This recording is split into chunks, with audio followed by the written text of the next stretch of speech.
I moved to Lisbon to forget them. I moved to start over. My ex-wife Camilla married her new F-guy exactly 3 weeks after our divorce papers were stamped. She called him a visionary. She called him a wealthy venture capitalist. My own son Jamal looked me in the eye and told me that he would be the best man at their wedding because he finally wanted a father figure who understood how to make real money. They thought I was finished. They thought I was just an old, retired electrician with nothing left but a small pension and a broken heart. They were wrong. During their wedding reception, a single guest stood up and said one sentence that made Camilla scream in a way I will never forget. And then, at 2 in the morning, my phone rang. But before I tell you how sweet that revenge tasted, I need to take you back to the moment everything fell apart. My name is Bernard King. I am 74 years old. And for 40 years, I worked as a master electrician. I wired skyscrapers, hospitals, and the very courthouse where my life was just dismantled. If you have ever felt like you gave everything to people who only saw you as a bank account, please hit the like button and subscribe. Let me know in the comments which city you were listening from. I read every single one. The asphalt of the courthouse parking lot was radiating heat that afternoon, but I felt cold, freezing cold. I was holding the keys to the obsidian black Mercedes S-Class, a car I had paid for with overtime shifts and blistered hands. It was the one luxury I had allowed myself in a lifetime of saving. Before I could even unlock the door, a manicured hand with long, crimson fake nails snatched the key fob right out of my grip. It was Camilla. At 65, she was still a striking woman, but the ugliness of her greed had started to seep through her foundation. She dangled the keys in front of my face like she was teasing a dog. "Don't be pathetic, Bernard," she sneered, her voice loud enough for the passing lawyers to hear. "You know the judge awarded the car to me. It goes with the house. And the 60% of the savings. You don't need a luxury sedan to drive to the library, or wherever it is you old men go to waste time." I stood there, my empty hands still hovering in the air. It wasn't about the car. It was about the disrespect. "Camilla," I said, keeping my voice low and steady. "I maintained that engine. I know every bolt in that chassis. You don't even know what kind of fuel it takes." She laughed, a harsh, grating sound. "That is what money is for, Bernard. That is what you never understood. You love getting your hands dirty. You love fixing things. That is why you are small. Preston doesn't fix cars. He buys the dealership. That is the difference between a laborer and a king." Preston. The name tasted like bile. The man she had been seeing for 6 months behind my back. The man she was now leaving me for. I took a deep breath, fighting the urge to snatch the keys back. I am a logical man. I deal in circuits and currents. If you overload a circuit, it blows. Camilla was overloading me, but I refused to blow. Not here, not in public. "Enjoy the ride, Camilla," I said. "Just remember to change the oil." She rolled her eyes and reached into her designer purse. She pulled out a small plastic card and flicked it at my chest. It bounced off my tie and landed in a puddle of oil on the pavement. "I didn't want you to be stranded," she said with a smirk. "I bought you a bus pass. It has $20 on it. That should get you to whatever cheap motel you are staying at. Consider it a parting gift." I looked down at the bus pass floating in the oil. It was the ultimate insult. After 40 years of marriage, after raising a child, after paying for her surgeries and her vacations and her jewelry, I was worth a $20 bus card. I bent down to pick it up. My knees popped, a reminder of my age. As I straightened up, wiping the oil off the card with a handkerchief, a shadow fell over me. It was Jamal, my son, my 35-year-old boy. He was wearing a suit that was too tight, trying to look like the Wall Street tycoons he saw in movies. He was carrying a box of Camilla's personal items from the car trunk to transfer them to her new life. "Jamal," I said, stepping forward, "I am glad you are here. Maybe we can grab dinner later. I need to figure out my next move." Jamal didn't look at me. He looked at his polished shoes. He shifted the box in his hands, avoiding my eyes. "I can't, Dad," he mumbled. "Preston is taking us to that new steakhouse downtown, the one where steaks cost $300. We are celebrating." "Celebrating?" I asked, feeling a crack in my composure. "Celebrating the end of your parents' marriage?" Jamal finally looked up, and what I saw in his eyes broke me more than the divorce decree. It was pity, mixed with contempt. Look, Dad, let's be real, Jamal said, his voice gaining a sudden, arrogant confidence. You had a good run, you worked hard, but the world has changed. You can't save your way to wealth anymore. Preston is going to teach me about leverage, about crypto, about venture capital. He paused, glancing at his mother, who was already sitting in the driver's seat of my Mercedes, revving the engine impatiently. You are a good guy, Dad, Jamal continued, twisting the knife. But you are small time. Preston is a wealthy man, a powerful man. He can open doors for me that you couldn't even unlock. You should be happy for Mom. She finally got the upgrade she deserves. Upgrade. My son called another man an upgrade, to the father who taught him how to throw a baseball, who sat up with him when he had fevers, who paid for the college degree he was currently not using. I looked at Jamal. I saw the weakness in his chin, the hunger for easy money in his eyes. I realized then that I hadn't just lost a wife. I had lost a son long ago. I just hadn't noticed, because I was too busy working to pay for the things they wanted. The horn honked. Jamal, let's go, Camilla yelled from the car. Don't waste your breath. He doesn't understand high finance. He thinks rich means having a savings account. Jamal gave me a quick, dismissive nod. Take care of yourself, Dad. Don't do anything crazy. Maybe get a hobby. He turned his back on me. He walked to the Mercedes, opened the passenger door, and got in. He didn't look back, not once. I watched as the car peeled out of the parking lot, leaving a trail of exhaust fumes. I stood there, alone, clutching the oily bus pass in one hand and my small suitcase in the other. Most men would have cried. Most men would have gone to a bar and drank themselves into a stupor. But I am not most men. I am a master electrician. When a system is corrupted, you don't mourn it. You disconnect it. You isolate the fault. And then you build a new circuit. I walked to the bus stop bench and sat down. The metal was hot against my back. I took out my phone. My hands were steady. My heart was beating a slow, heavy rhythm of absolute finality. I scrolled through my contacts until I found the number for my broker, Mr. Henderson. He answered on the second ring. Bernard, everything go okay in court? Sell it, I said. My voice was flat, devoid of emotion. Sell what, Bernard? The stocks? Everything, I said. The remaining portfolio, the bonds, the antique collection in storage, the land in Georgia. Everything that isn't cash, turn it into cash. Today. There was a silence on the line. Bernard, that is a significant liquidation. Are you sure? The market is a bit volatile right now. You might lose a few percentage points. I don't care, I said, watching a city bus rumble toward me, spewing black smoke. Liquidate it all. And wire the funds to the international account we set up last month. The international account? Bernard, are you going somewhere? Yes, I said, as the bus screeched to a halt in front of me. The doors hissed open, revealing a tired driver who looked like he hated his life. I stepped up, tapping the oily card Camilla had thrown at me against the reader. It beeped. Approved. I am going to Portugal, Mr. Henderson, I said, stepping to the back of the bus. When? He asked. Tonight, I replied. I hung up the phone and looked out the dirty window. The city of Chicago, the city I had helped build with my own hands, slid past me. My ex-wife thought she had stripped me bare. My son thought I was a failure. They thought they had taken everything, but they didn't know about the patent. They didn't know about the German energy contract, and they certainly didn't know that by taking the house and the car, they had just anchored themselves to a sinking ship, while I was cutting the rope to float away. Let them have the Mercedes. Let them have the house. I was about to find out just how much leverage Preston really had. I closed my eyes and let the vibration of the bus engine soothe me. This wasn't the end. This was the beginning of their education, and tuition was going to be very, very expensive. 6 months. That is how long it takes to learn that silence is not empty, but full of answers. In Chicago, my life had been a constant cacophony of demands. Camilla wanting a new sunroom, Jamal needing bail money for a failed business venture, Tiffany complaining that our family dinners weren't Instagrammable enough. But here in Lisbon, on the terrace of an apartment that overlooks the Tagus River, the only sound was the distant chime of a tram and the seagulls circling the red tile roofs. I took a sip of my espresso. It was strong, dark, and simple, just the way I like it.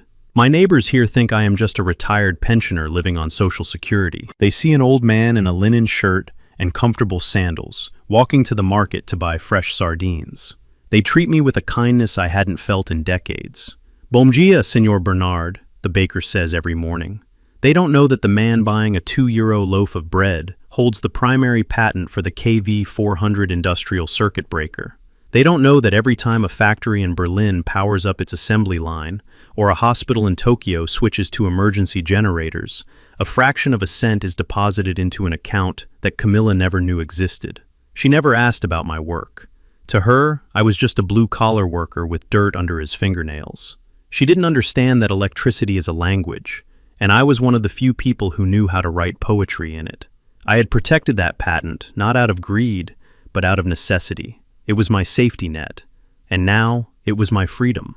I placed my cup on the saucer, enjoying the warmth of the ceramic. I was finally breathing. My blood pressure was down. The phantom pains in my back were gone. I was ready to close the book on my past life completely. Then, my phone buzzed on the mosaic table. It was a jarring, mechanical sound that seemed to slice through the Portuguese sunlight. I looked at the screen. The name flashing there was Jamal. My thumb hovered over the decline button. I had spoken to him only once since the incident in the parking lot. A brief text message to confirm I had landed safely. He hadn't replied. Why call now? Why disturb the first real peace I had known in 40 years? I am a logical man. Logic dictates that you gather data before you make a decision. So, against my better judgment, I answered. Hello, Jamal, I said. My voice sounded deeper, calmer than he probably remembered. Dad? Is that you? The connection was clear, but his voice sounded tinny, rushed. There was no warmth in it. No, hello, how are you? No happy birthday, even though I had turned 75 last week. Yes, Jamal, it is me. Is everything all right? Yeah, everything is great. Fantastic, actually, he said, but he was speaking too fast. I could hear the clinking of glasses in the background, the murmur of a crowded room. We are at the country club. Preston just bought a round of drinks for the entire members' lounge. I didn't say anything. I let the silence stretch, forcing him to fill it. Anyway, Dad, I am calling because Mom wanted me to tell you. It is official. The wedding is next month. I looked out at the river. A small sailboat was fighting against the current. Next month? I asked.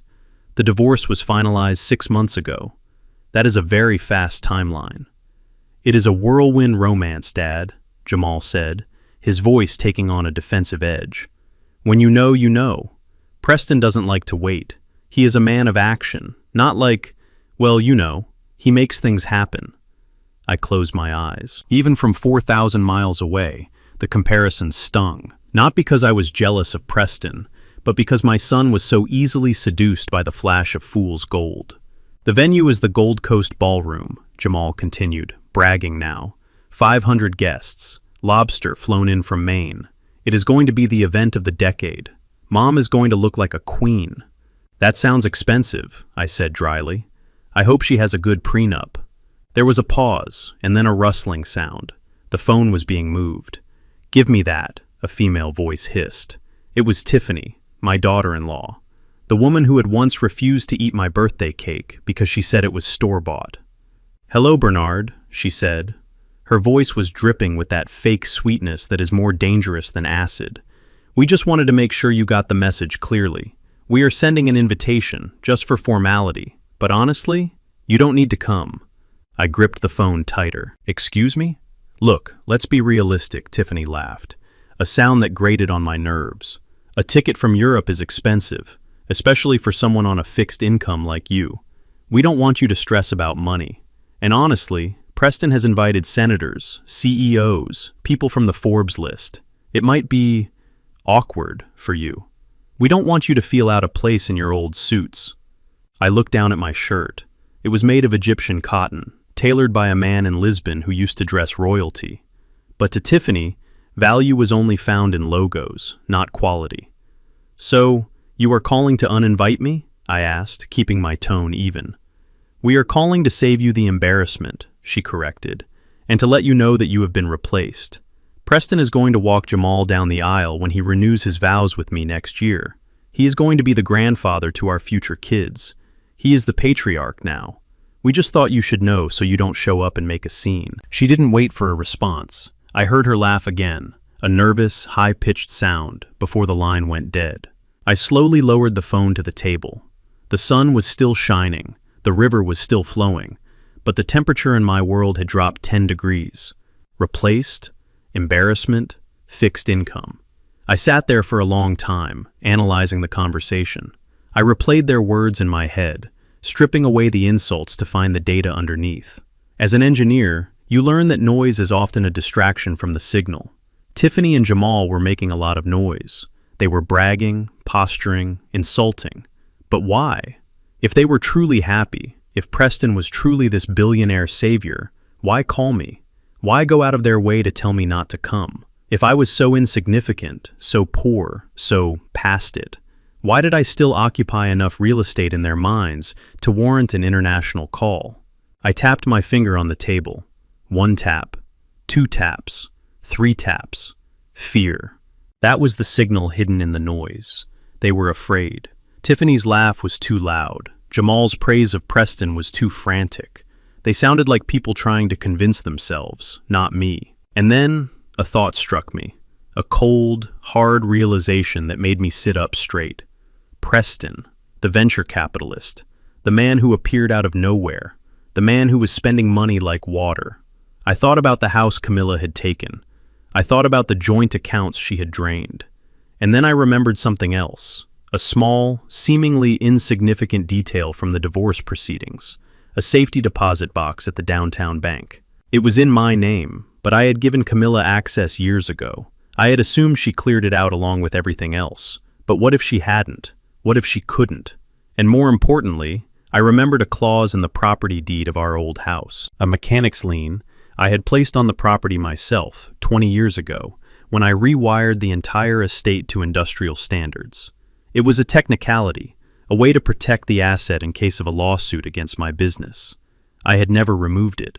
If Preston was trying to leverage the house for loans, if he was trying to refinance to pay for this event of the decade, that lien would pop up. It would require my signature to clear. But they hadn't asked for my signature, which meant one of 2 things. Either they didn't know about it yet, or they had forged it. I looked at my phone again. "You don't need to come," Tiffany had said. "We don't want you to make a scene." They weren't afraid of me being poor. They were afraid of me being present. I stood up. The peaceful retirement, the sardines, the afternoon naps, they would have to wait. There was a short circuit in the system, and it was threatening to burn down the only thing I still cared about. My name and my legacy. I couldn't let my son, as foolish as he was, destroy himself completely. Or maybe, just maybe, I needed to see the fire with my own eyes to believe it. I opened the airline app on my phone. Tiffany had worried about me affording a ticket. She thought I would be scraping pennies together. I scrolled past the economy seats. I scrolled past business class. I selected first-class suites for the flight to O'Hare tomorrow morning. I wasn't going back for the wedding cake. I was going back to inspect the wiring, because I had a feeling that this wealthy new life my ex-wife was building was wired to explode, and I wanted to be holding the remote control when it happened. "One-way ticket," I whispered to the empty terrace. I went inside to pack. I chose my best suit, the charcoal gray one, the one that looked like armor. They wanted a ghost, they were about to get a haunting. Chicago O'Hare Airport has a specific smell. It smells of industrial cleaner, jet fuel, and anxiety. For 40 years, that smell meant work. It meant I was there to fix a blown transformer in Terminal 3, or troubleshoot the baggage claim conveyor belts that had jammed for the 100th time. But today, stepping off the plane from Lisbon, the smell was different. It smelled like a battlefield. I walked through the automatic doors of the International Arrivals Terminal, not as the hunched-over, exhausted man who had left 6 months ago, but as Bernard King, a man who had spent his mornings swimming in the Atlantic and his afternoons reading philosophy. My charcoal suit fit perfectly across my shoulders. I had lost 20 pounds of stress weight. My beard was trimmed sharp. I didn't look like a victim. I looked like a man who owned his own time. I was heading toward the taxi stand, pulling my leather carry-on bag, when a commotion near the VIP pickup area caught my attention. Usually, I would ignore it. Noise is just inefficiency escaping from a system. But then I heard a voice I knew better than my own heartbeat. A voice that used to whisper goodnight to me, but lately had only screamed about my inadequacy. Camilla. I stopped behind a concrete pillar, partially obscured by a group of tourists arguing over a map. I adjusted my sunglasses. I needed to see the enemy before the enemy saw me. There she was, my ex-wife. She was standing on the curb, surrounded by 3 large suitcases that looked brand new. She was wearing a white fur coat, even though it was only October. She looked frantic, constantly checking her reflection in a compact mirror, smoothing her hair, adjusting her diamond earrings. She looked like a woman trying very hard to convince the world she was happy. And then, the cavalcade arrived.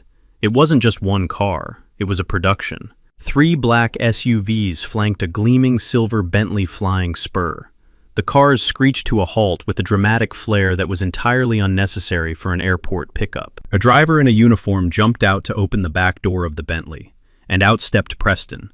He looked exactly like his photos on social media. Too much tan, teeth that were blindingly white, and a suit that cost more than my first house. He threw his arms open wide, playing to an audience of nobody. "My queen!" he bellowed. His voice boomed, echoing off the concrete overhang. Chicago is not the same without its brightest star. Camilla squealed like a teenager and ran into his arms. I watched them embrace. It looked rehearsed. It looked like a scene from a soap opera that had been canceled due to bad acting. Jamal was there too, getting out of one of the SUVs, high-fiving the drivers, acting like he was part of a presidential motorcade. Most people walking by stopped to stare. They whispered to each other. "Who is that? Is that a movie star? Is that a billionaire?" I stared too, but I wasn't looking at the fur coat or the white teeth. I was looking at the car. Specifically, I was looking at the rear bumper of the silver Bentley. To the untrained eye, it was a symbol of unlimited wealth, a $200,000 machine. But I am not an untrained eye. I am a master electrician who spent 40 years servicing the garages of Chicago's elite and Chicago's pretenders. My eyes locked onto the license plate frame. It was discreet, black chrome, but I saw the logo etched into the bottom corner, a small, stylized crown with the letters EE, Empire Exotics. A cold smirk touched my lips. Empire Exotics wasn't a dealership. It was a high-end rental agency on the South Side. I knew them well because I had rewired their security system 3 years ago after they had a series of thefts. I knew their inventory. I knew their rates. And I knew that they specialized in renting luxury vehicles to music video producers and influencers who needed to look rich for exactly 24 hours. Real billionaires don't rent cars with rental agency frames. Real billionaires have drivers who own the cars, or they have private plates. Preston Sterling, the venture capitalist who was supposedly reshaping the economy, was picking up his bride in a rental that cost $1,200 a day. I watched as the driver loaded Camilla's bags. I noticed the trunk didn't close automatically. The driver had to push it down firmly. That meant the hydraulic latch was failing. It was a maintenance issue Empire Exotics hadn't fixed yet. Preston wasn't buying the world. He was renting it by the hour. As they peeled away, tires chirping, leaving a cloud of exhaust, I finally moved. I walked to the taxi line, my mind racing. A rental car is not a crime. Maybe his own car was in the shop. Maybe he liked the variety. But coupled with Jamal's desperate phone call, it was a red flag the size of a billboard. "Driver," I said as I slid into the back of a yellow cab, "take me to First National Bank on Dearborn Street." I didn't go to my hotel. I didn't go to get food. I went straight to the money. First National was a cathedral of marble and brass. It was where I had banked for 30 years. It was where I had deposited my first paycheck as an apprentice. It was where I had signed the mortgage for the house that Camilla now called her own. I walked in, the cool air conditioning hitting my face. The security guard, old Mike, looked up from his desk. His eyes widened when he saw me. "Mr. King? Is that you? You look different. You look 10 years younger, man." "Travel agrees with me, Mike," I said, shaking his hand. "Is Arthur in?" "Mr. Henderson?" "Yeah, he is in his office. Go on back. He has been asking about you." I knocked on the heavy oak door of the branch manager's office. Arthur Henderson, a man I had known since we played high school football together, looked up from his computer. He dropped his pen. "Bernard!" he exclaimed, coming around the desk to hug me. I thought you were gone for good. You look like you just bought the sun. I sat down in the leather chair opposite him. I didn't waste time with small talk. I am an engineer. I identify the fault and I fix it. Arthur, I need to see my file, and I need to ask you a question about the property. Arthur's smile faded. He sat back down, his expression shifting from friendly to professional, and then to something that looked like concern. He tapped a few keys on his keyboard. I assume this is about the recent activity? Arthur asked quietly. What activity? I asked. The divorce decree gave Camilla the house. My name is off the title. I know that. I signed the quitclaim deed. Yes, Arthur said, turning the monitor so I could see. Your name is off the title, but your name is still attached to the original lien history, so I get notified of major changes. Bernard, 2 weeks ago, Camilla refinanced the house. I leaned forward. Refinanced? Ideally, she should own it free and clear. I paid off that mortgage 5 years ago. She took out a home equity line of credit, Arthur said, pointing to a figure on the screen, a massive one. She pulled out 80% of the home's appraised value. That is $600,000, Bernard, in cash. The room went silent. The hum of the server in the corner seemed to grow louder. $600,000. That was the safety net I had built for her. That was the roof over her head. Why? I asked. Why would she need that kind of liquidity? She has half my savings. She has the alimony. Arthur hesitated. He looked at the door to make sure it was closed. She came in here with him, Bernard. That guy, Sterling. He did all the talking. He told the loan officer, who, by the way, was very charmed by him, that he needed bridge capital for a unicorn investment opportunity. He used a lot of buzzwords: blockchain, AI integration. He said he was letting Camilla in on the ground floor because he loved her. He said he was going to triple her money in 3 months. I felt a cold knot tighten in my stomach. It wasn't anger. It was the sickening feeling of watching a building collapse in slow motion because someone removed a load-bearing wall. He is a billionaire, Arthur, I said, my voice dripping with irony. Why does a billionaire need his fiancée's house money for bridge capital? Exactly, Arthur whispered. We ran a soft check on him, just standard procedure. Bernard, the man is a ghost. He has credit cards, sure. He has an LLC registered in Delaware, but he doesn't bank with any of the majors in Chicago. His wealth seems to be entirely liquid and moving constantly. But Camilla, she signed the papers. She was looking at him like he was a god. She wired the funds to his LLC account the same day. I sat back, staring at the ceiling. The rental Bentley. The frantic phone call from Jamal telling me not to come. The $600,000 extracted from the house like marrow from a bone. It wasn't just a bad marriage. It was a harvest. Preston Sterling wasn't marrying my wife. He was consuming her assets, and Jamal, my foolish, greedy son, was probably next in line to be eaten. Does Jamal know? I asked. Arthur shook his head. Jamal co-signed as a witness. He was talking about buying a Lamborghini with his share of the profits. I stood up. My hands were trembling, not from fear, but from the sheer magnitude of the stupidity I was witnessing. They had called me a failure. They had called me cheap. And all the while, they were handing the keys to the kingdom to a man who didn't even own his own car. Thank you, Arthur, I said, buttoning my jacket. Bernard, what are you going to do? Arthur asked, standing up. It is legal. She signed it willingly. You can't stop it. I walked to the door and looked back. The old Bernard would have rushed to her house, begged her to stop, screamed at her until she listened. The old Bernard would have tried to save her from herself. But the old Bernard was dead. He died in that parking lot when she threw a bus pass at him. I am not going to stop it, Arthur, I said, my voice cold and steady. I am just going to make sure that when the lights go out, I am the only one holding a flashlight. I walked out of the bank and into the Chicago wind. It cut through my suit, but I didn't feel it. I had a wedding to prepare for, and I needed to make sure I had a front row seat when the check finally came due. My phone buzzed in my pocket, a text from Tiffany. Reminder, the rehearsal dinner is for wedding party only. Don't embarrass us by showing up. I looked at the message and typed a reply. Understood. I will just be a spectator. I hit send. A spectator. Yes, that is exactly what I would be. A spectator at an execution. But first, I had one more stop to make. I needed to visit the one place Preston Sterling would never expect me to go. I needed to visit the rental car agency, because if I knew Empire Exotics, they kept detailed records of who drove their cars, and more importantly, whose credit card was actually on file. I raised my hand for a taxi. The game had just changed. They were playing checkers with money they didn't have. I was about to play chess with the truth. And the truth, as I have learned in 74 years of life, is the only thing that never devalues. The Gilded Horn is the kind of restaurant where the lighting is intentionally dim, the menus have no prices, and the waiters look down on you if you ask what the soup of the day is. It is a temple of excess in the heart of Chicago, a place where people go not to eat, but to be seen eating. I walked in 5 minutes late.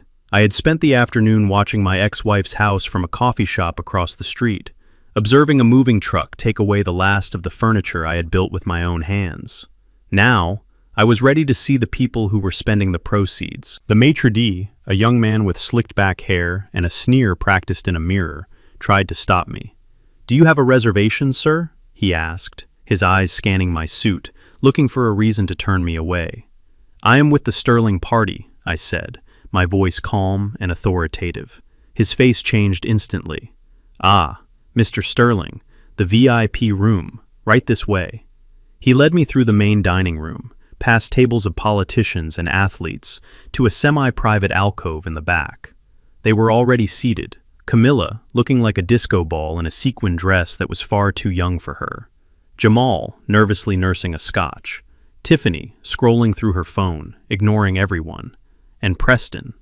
Preston sat at the head of the table, his arms spread wide along the back of the leather booth, claiming space like a silverback gorilla. When he saw me, his smile didn't reach his eyes. It was a predator's grin. "Bernard!" he boomed, standing up halfway but not actually offering a hand. "We didn't think you would actually come. We thought the flight might be too much for your constitution." I pulled out the empty chair opposite him. "My constitution is fine, Preston. I survived 40 Chicago winters working on power lines. A first-class flight is hardly a challenge." Tiffany looked up from her phone. Her eyes raked over my charcoal suit, the one I had bought from the tailor in Lisbon who dresses Portuguese diplomats. She wrinkled her nose. "Is that what you were wearing to the wedding, Bernard?" she asked, her voice loud enough to turn heads at the next table. "It looks a bit boxy. Did you pick it up at a discount outlet? We really wanted this to be a black tie affair. We don't want you looking like the help." I smoothed the lapel of my jacket. The fabric was Super 150S wool, soft as butter. It cost more than her first car. "It is custom made," said softly. "In Europe, we prefer fit over flash." She rolled her eyes. "Europe, please. You probably bought it at a tourist trap." Preston is wearing Tom Ford. That is what success looks like. Camilla placed a hand on Preston's arm, marking her territory. "Don't be mean, Tiffany. Bernard does the best with what he has. He has always been frugal." Preston chuckled. "Let's get the man a drink. Waiter!" A sommelier appeared instantly, holding a leather-bound wine list. "Bring us the Chateau Margaux, 1996, Preston commanded without even looking at the list. "And bring a tasting glass for my friend here." He pointed a thick finger at me. "Bernard, I want you to taste this. You probably drink that box stuff, right? Or maybe beer. This will educate your palate. It is a $2,000 bottle. Try not to gulp it." The table went silent. Jamal looked down at his plate. He knew I didn't drink boxed wine. He knew I had built a small wine cellar in our basement years ago, before Camilla turned it into a shoe closet. The sommelier poured a small amount of the dark red liquid into a glass and placed it in front of me. Preston watched me with amusement, waiting for me to be overwhelmed, to be grateful for his charity. I picked up the glass. I swirled it gently. I held it to the light. The color was slightly off, a bit too brown at the edges for a 96. I took a sniff. Cork, I thought. The wine was corked. It had turned. It smelled like wet cardboard and vinegar. I looked at Preston. He was beaming, expecting me to praise him. "Well?" he asked. "What do you think? Can you taste the oak? The history?" I set the glass down. "It is certainly distinct," I said diplomatically. "It has a very pungent aroma. I think it suits you perfectly, Preston." He didn't catch the insult. He laughed and clapped his hands. "Pour it for everyone. We are celebrating." "Celebrating what?" I asked. Preston leaned forward, his elbows on the table. The future, Bernard. My future. Our future. I just closed a seed round for my tech startup. We are going to revolutionize the way people buy groceries on the blockchain. Jamal here is going to be my vice president of operations.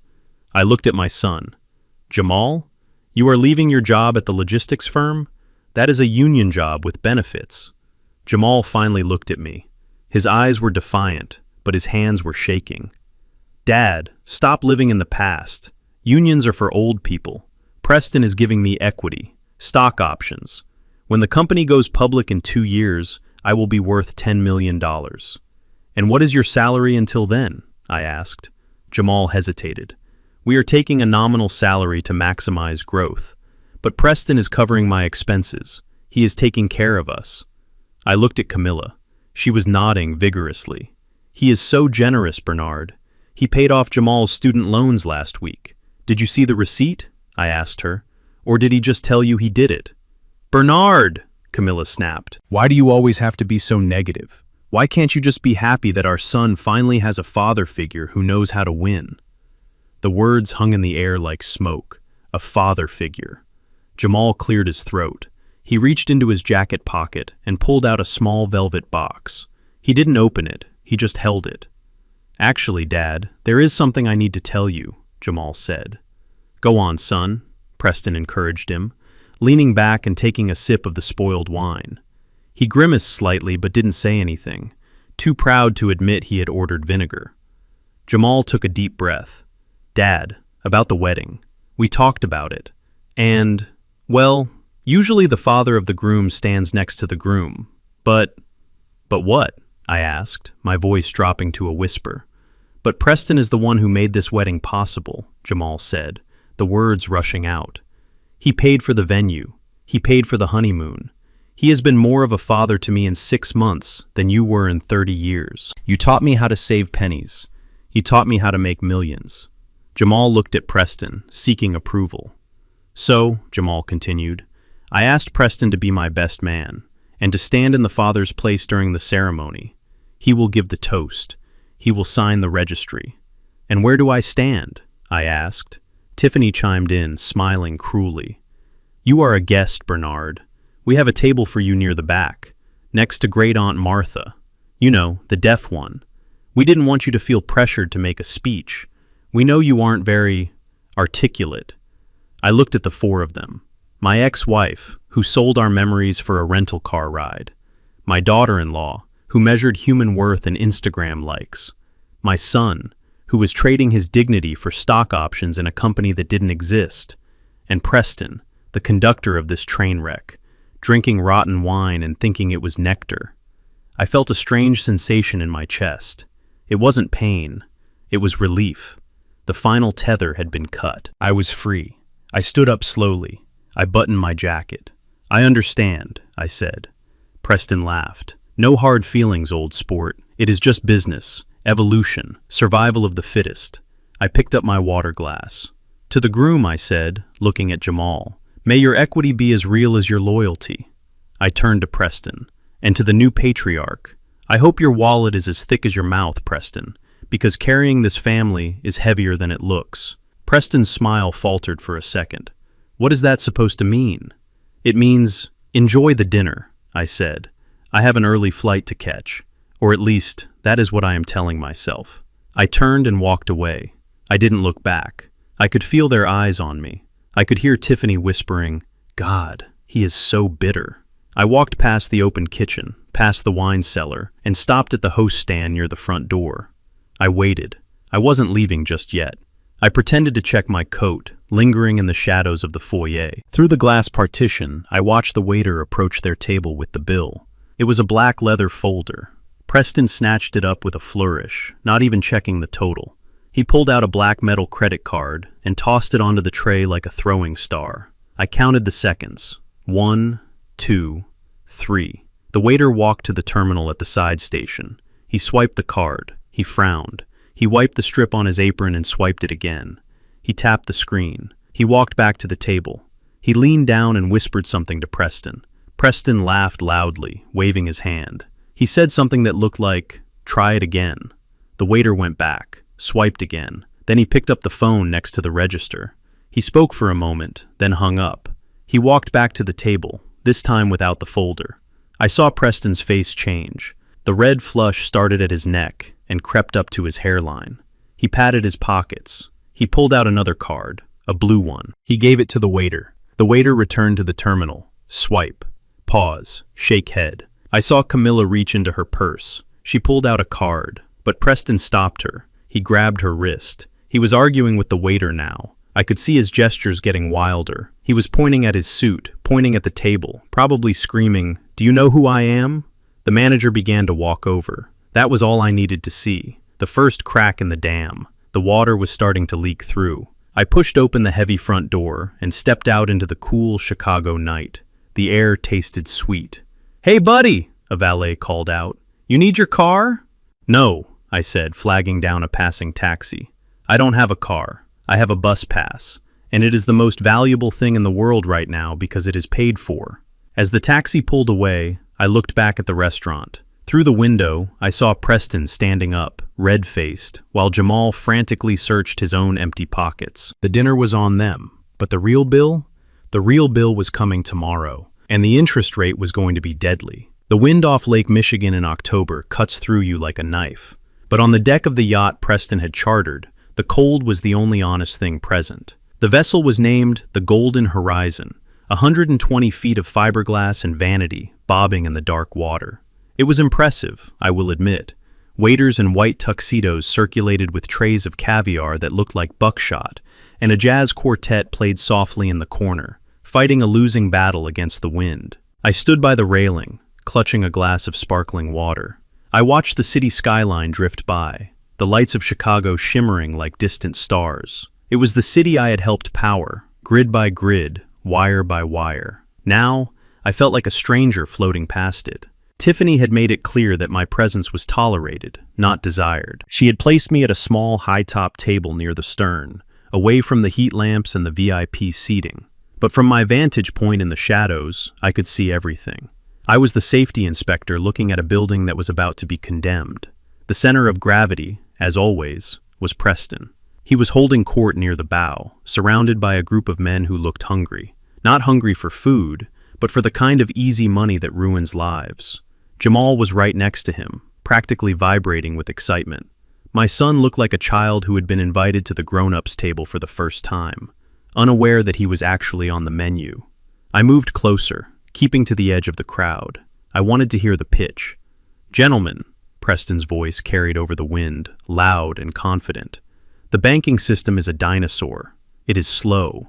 It is regulated by people who want to keep you poor. What I am offering you is not just an investment. It is an exit strategy from the Matrix." He pulled out his phone and tapped the screen. A graph appeared, a jagged green line shooting upward toward infinity. "We call it Liberty Coin," Preston said, his eyes gleaming. "It is backed by lithium deposits in South America that my firm has exclusive rights to. We are talking about 300% returns in the first quarter, conservative estimates." I watched Jamal's face. He was staring at the phone screen with a mixture of awe and greed. He wasn't asking about the mining permits. He wasn't asking about the blockchain auditing. He was just seeing the imaginary zeros adding up in his bank account.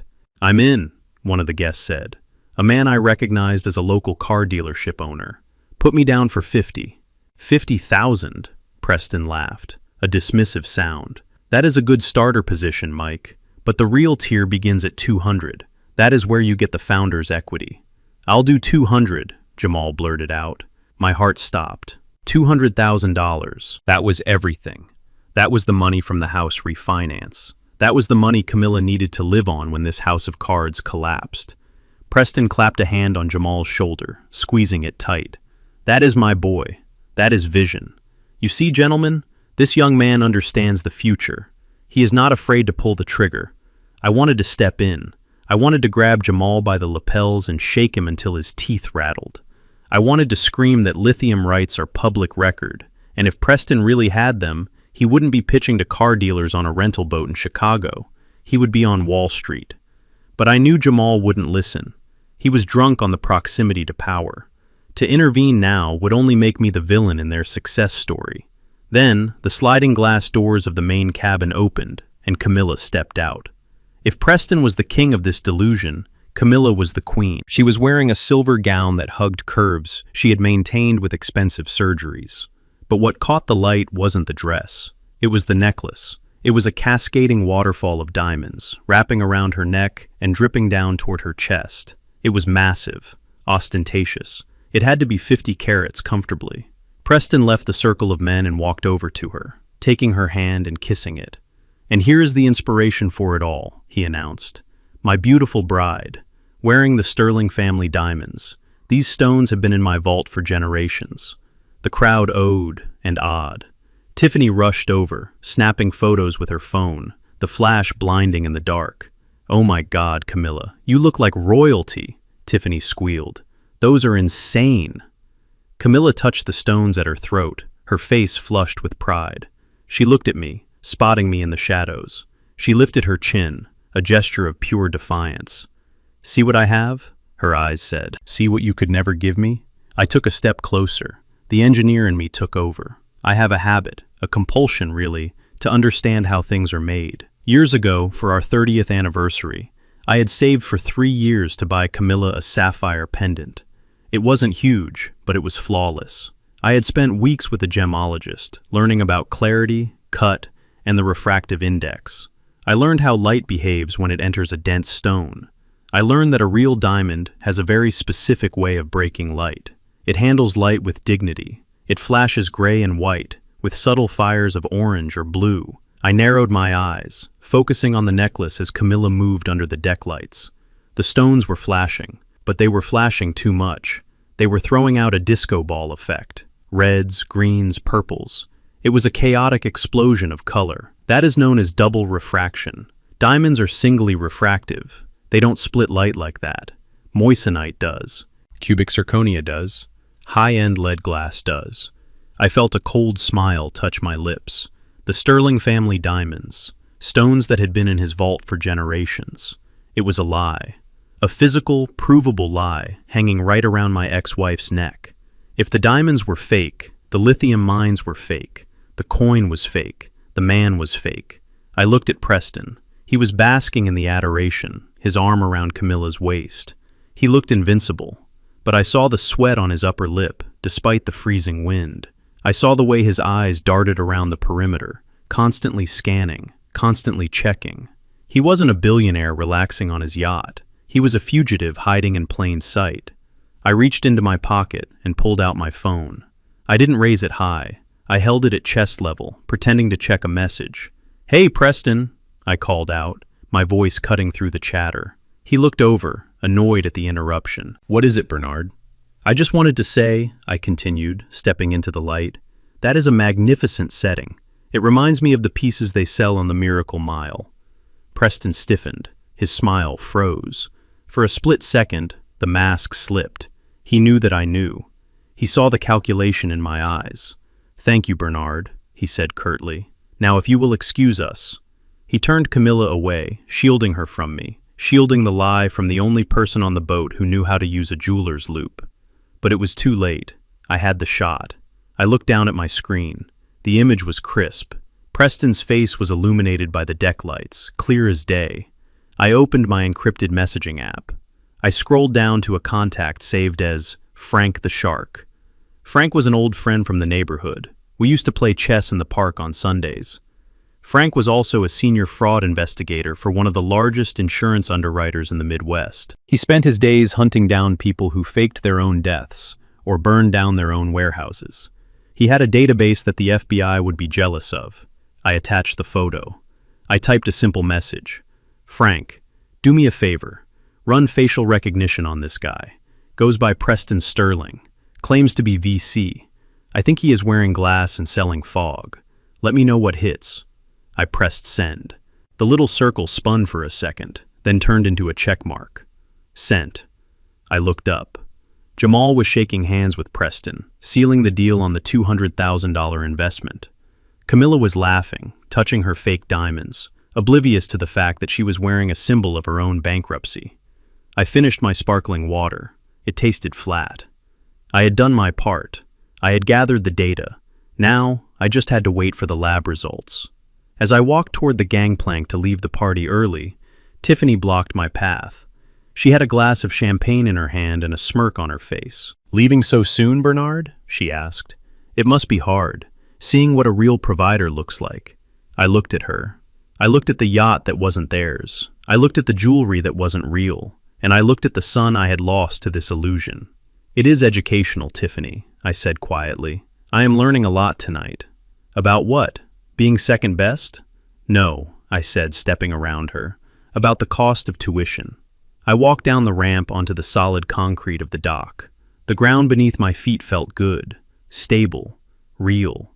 Behind me, the yacht party continued, a floating bubble of lies drifting on a dark, cold lake. My phone buzzed in my pocket, a reply from Frank. On it, "Give me 24 hours. If he is who I think he is, you might want to stay clear of the blast radius." I buttoned my coat against the wind. I wasn't going to stay clear. I was going to be right in the center of it. Because when this bomb went off, I needed to make sure the debris didn't bury the only thing I had left to save, my own dignity. The countdown had begun. It was 11 o'clock at night when the knock came.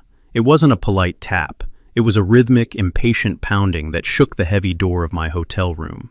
I had been sitting in the armchair by the window, reading a report on industrial surplus value, trying to distract myself from the image of my ex-wife wearing a necklace made of glass.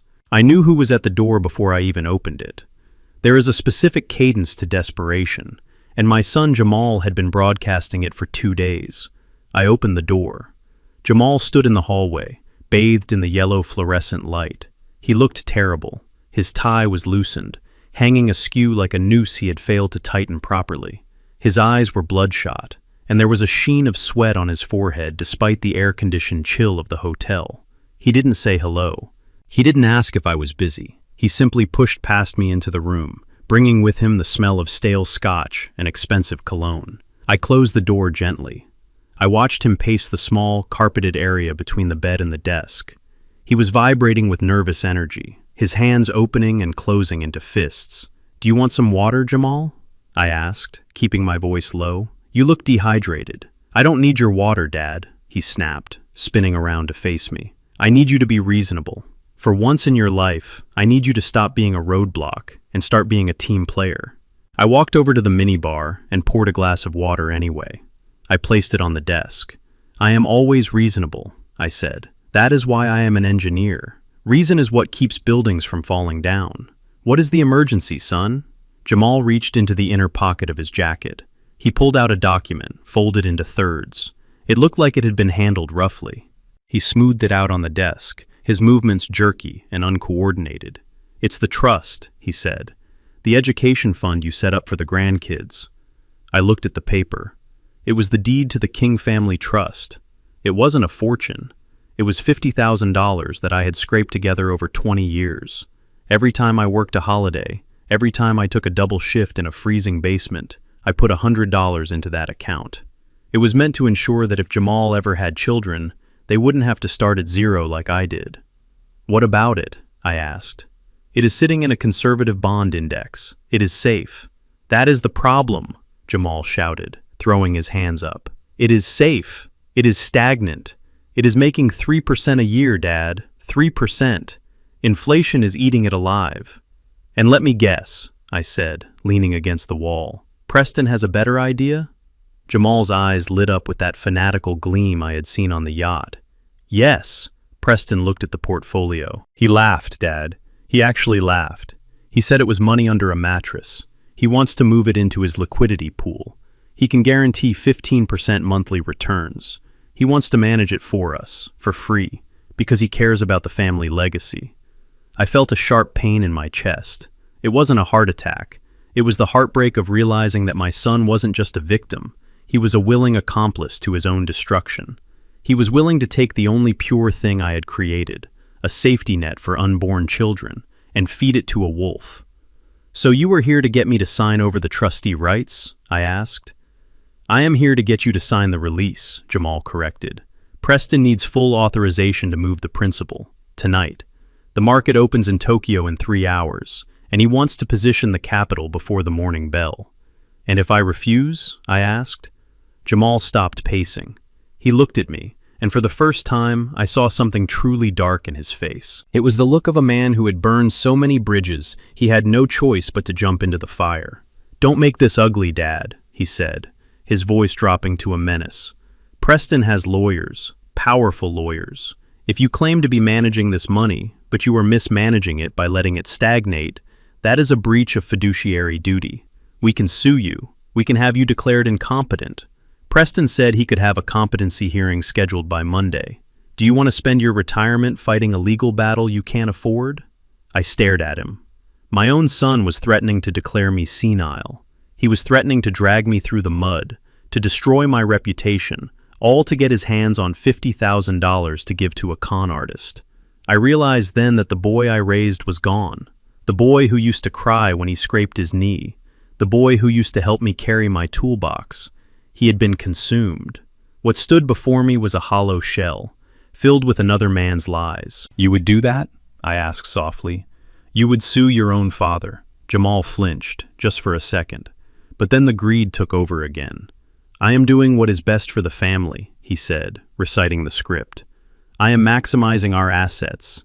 Just sign the paper, Dad. Don't be a dinosaur." I walked over to the desk. I looked at the document. It was a standard transfer of trusteeship. It gave Jamal full control over the principal amount, effective immediately. If I signed this as it was, the money would be gone by morning. Preston would drain it, use it to pay off the catering bill or the yacht rental, and my grandchildren would be left with nothing. But if I didn't sign, Jamal would cause a scene. He would drag this out. He would scream and threaten, and honestly, I was tired.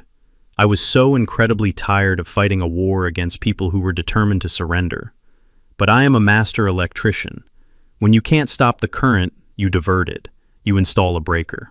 "Okay," I said. I picked up a pen from the hotel desk. Jamal let out a breath he had been holding. "Thank God, finally. You are making the right choice." I put the tip of the pen to the paper, but I didn't sign at the bottom. Not yet. "I'm going to add a small annotation," I said casually, "just for my own records, to show that I acted in good faith." "Whatever," Jamal said, checking his watch. "Just hurry up." I found the clause regarding the disbursement of funds. In clear, block letters, I crossed out "immediate access" and wrote in the margin, "Funds to remain frozen in escrow until the named beneficiary reaches the age of 18 years. Transfer of management authorized only under these conditions." It was a restrictive covenant. It meant that even if Jamal became the trustee, he couldn't touch the principal. He could move it to Preston's fund if he wanted, but the bank wouldn't release the cash to them. It would just sit there, locked tight, until a child who didn't exist yet became an adult. I signed my name at the bottom with a flourish. "There," I said, "it is all yours." Jamal snatched the paper from under my hand before the ink was even dry. He didn't read it. He didn't even look at the paragraph I had altered. He just saw the signature at the bottom. That was all he cared about, the victory. "About time," he muttered, folding the paper and shoving it back into his pocket. "Preston is going to be pleased. This shows commitment." He turned to the door. He didn't say thank you. He didn't say goodbye. He had what he wanted. "Jamal," I said. He stopped, his hand on the doorknob. "What?" "I hope you read the fine print on everything Preston gives you," I said, "because the devil is always in the details." He scoffed. "Preston doesn't have fine print. He operates on a handshake. That is how real business is done." He opened the door and walked out, slamming it behind him. I stood alone in the silence of the hotel room. I walked over to the window and looked down at the street. I watched as my son ran out of the hotel entrance, jumped into a waiting cab, and sped off into the night. He was rushing to deliver a locked box to a thief who didn't have the key. I felt a profound sense of sadness, but no regret. I had saved the money. I had protected the future, but I had lost the present. My son was gone. He was driving toward a cliff, pressing the accelerator to the floor, convinced he was learning how to fly. I went back to the armchair and picked up my report. The dossier from Frank was waiting. I turned the page. Attached was a photocopy of a police report from Florida, dated 3 years ago. The mugshot was grainy, but the face was unmistakable. It wasn't Preston Sterling. It was Pete Stalinsky, arrested for selling fake timeshares to retirees. I looked at the date of the wedding, 2 days away. I took a sip of the water I had poured for Jamal. It was cool and clean. "Sleep well, son," I whispered to the empty room.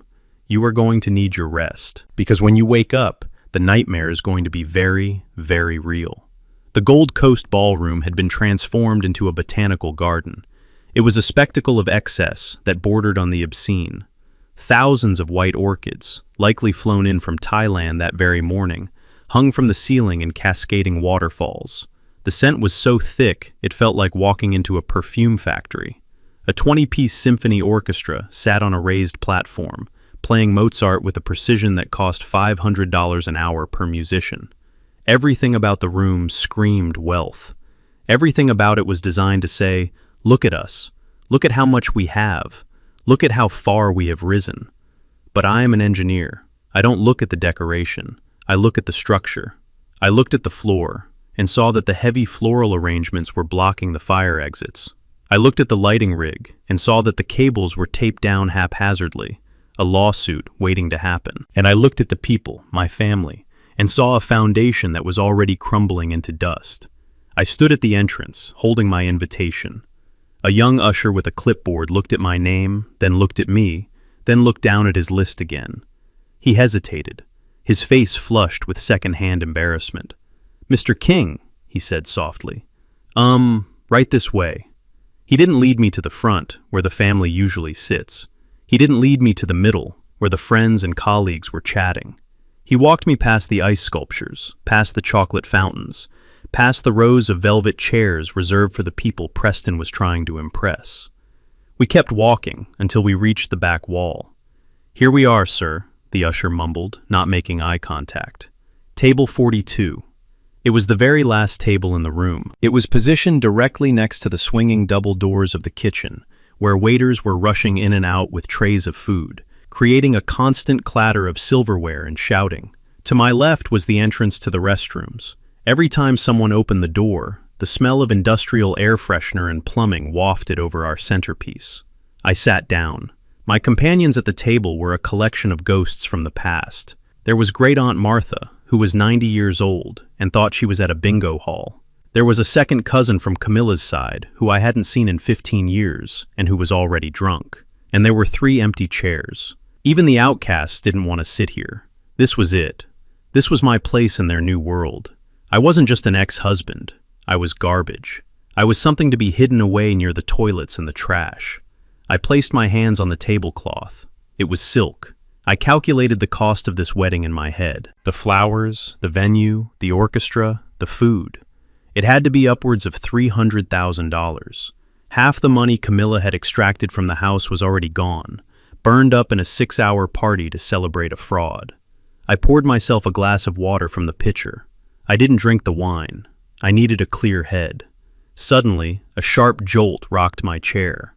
I looked up. Tiffany was standing over me. She was wearing a bridesmaid dress that was cut too low and cost too much. Her face was caked in makeup, but it couldn't hide the ugliness of her expression. She had kicked the leg of my chair with her heel. "Oops," she said, her voice dripping with fake innocence. "I didn't see you there, Bernard. You blend in so well with the service staff." She leaned in closer, her perfume overpowering the smell of the kitchen. "I hope you are comfortable," she whispered. "We thought this location was appropriate. It is where the waste goes. That is what you are, right? Waste. You are the past that we are flushing away." I looked at her. I looked at the young woman who had married my son. I remembered when she first met Jamal. She had been sweet then, or maybe she was just better at acting. Now, the mask was gone. She was a scavenger bird, picking at the bones of a kill she didn't make. "You look lovely, Tiffany," I said calmly. "Enjoy the music. It is expensive." She sneered. "Don't worry about the cost. Preston has it covered. He has more money in his couch cushions than you made in your entire life." She turned on her heel and strutted away, swaying her hips, eager to get back to the cameras and the attention. I watched her go.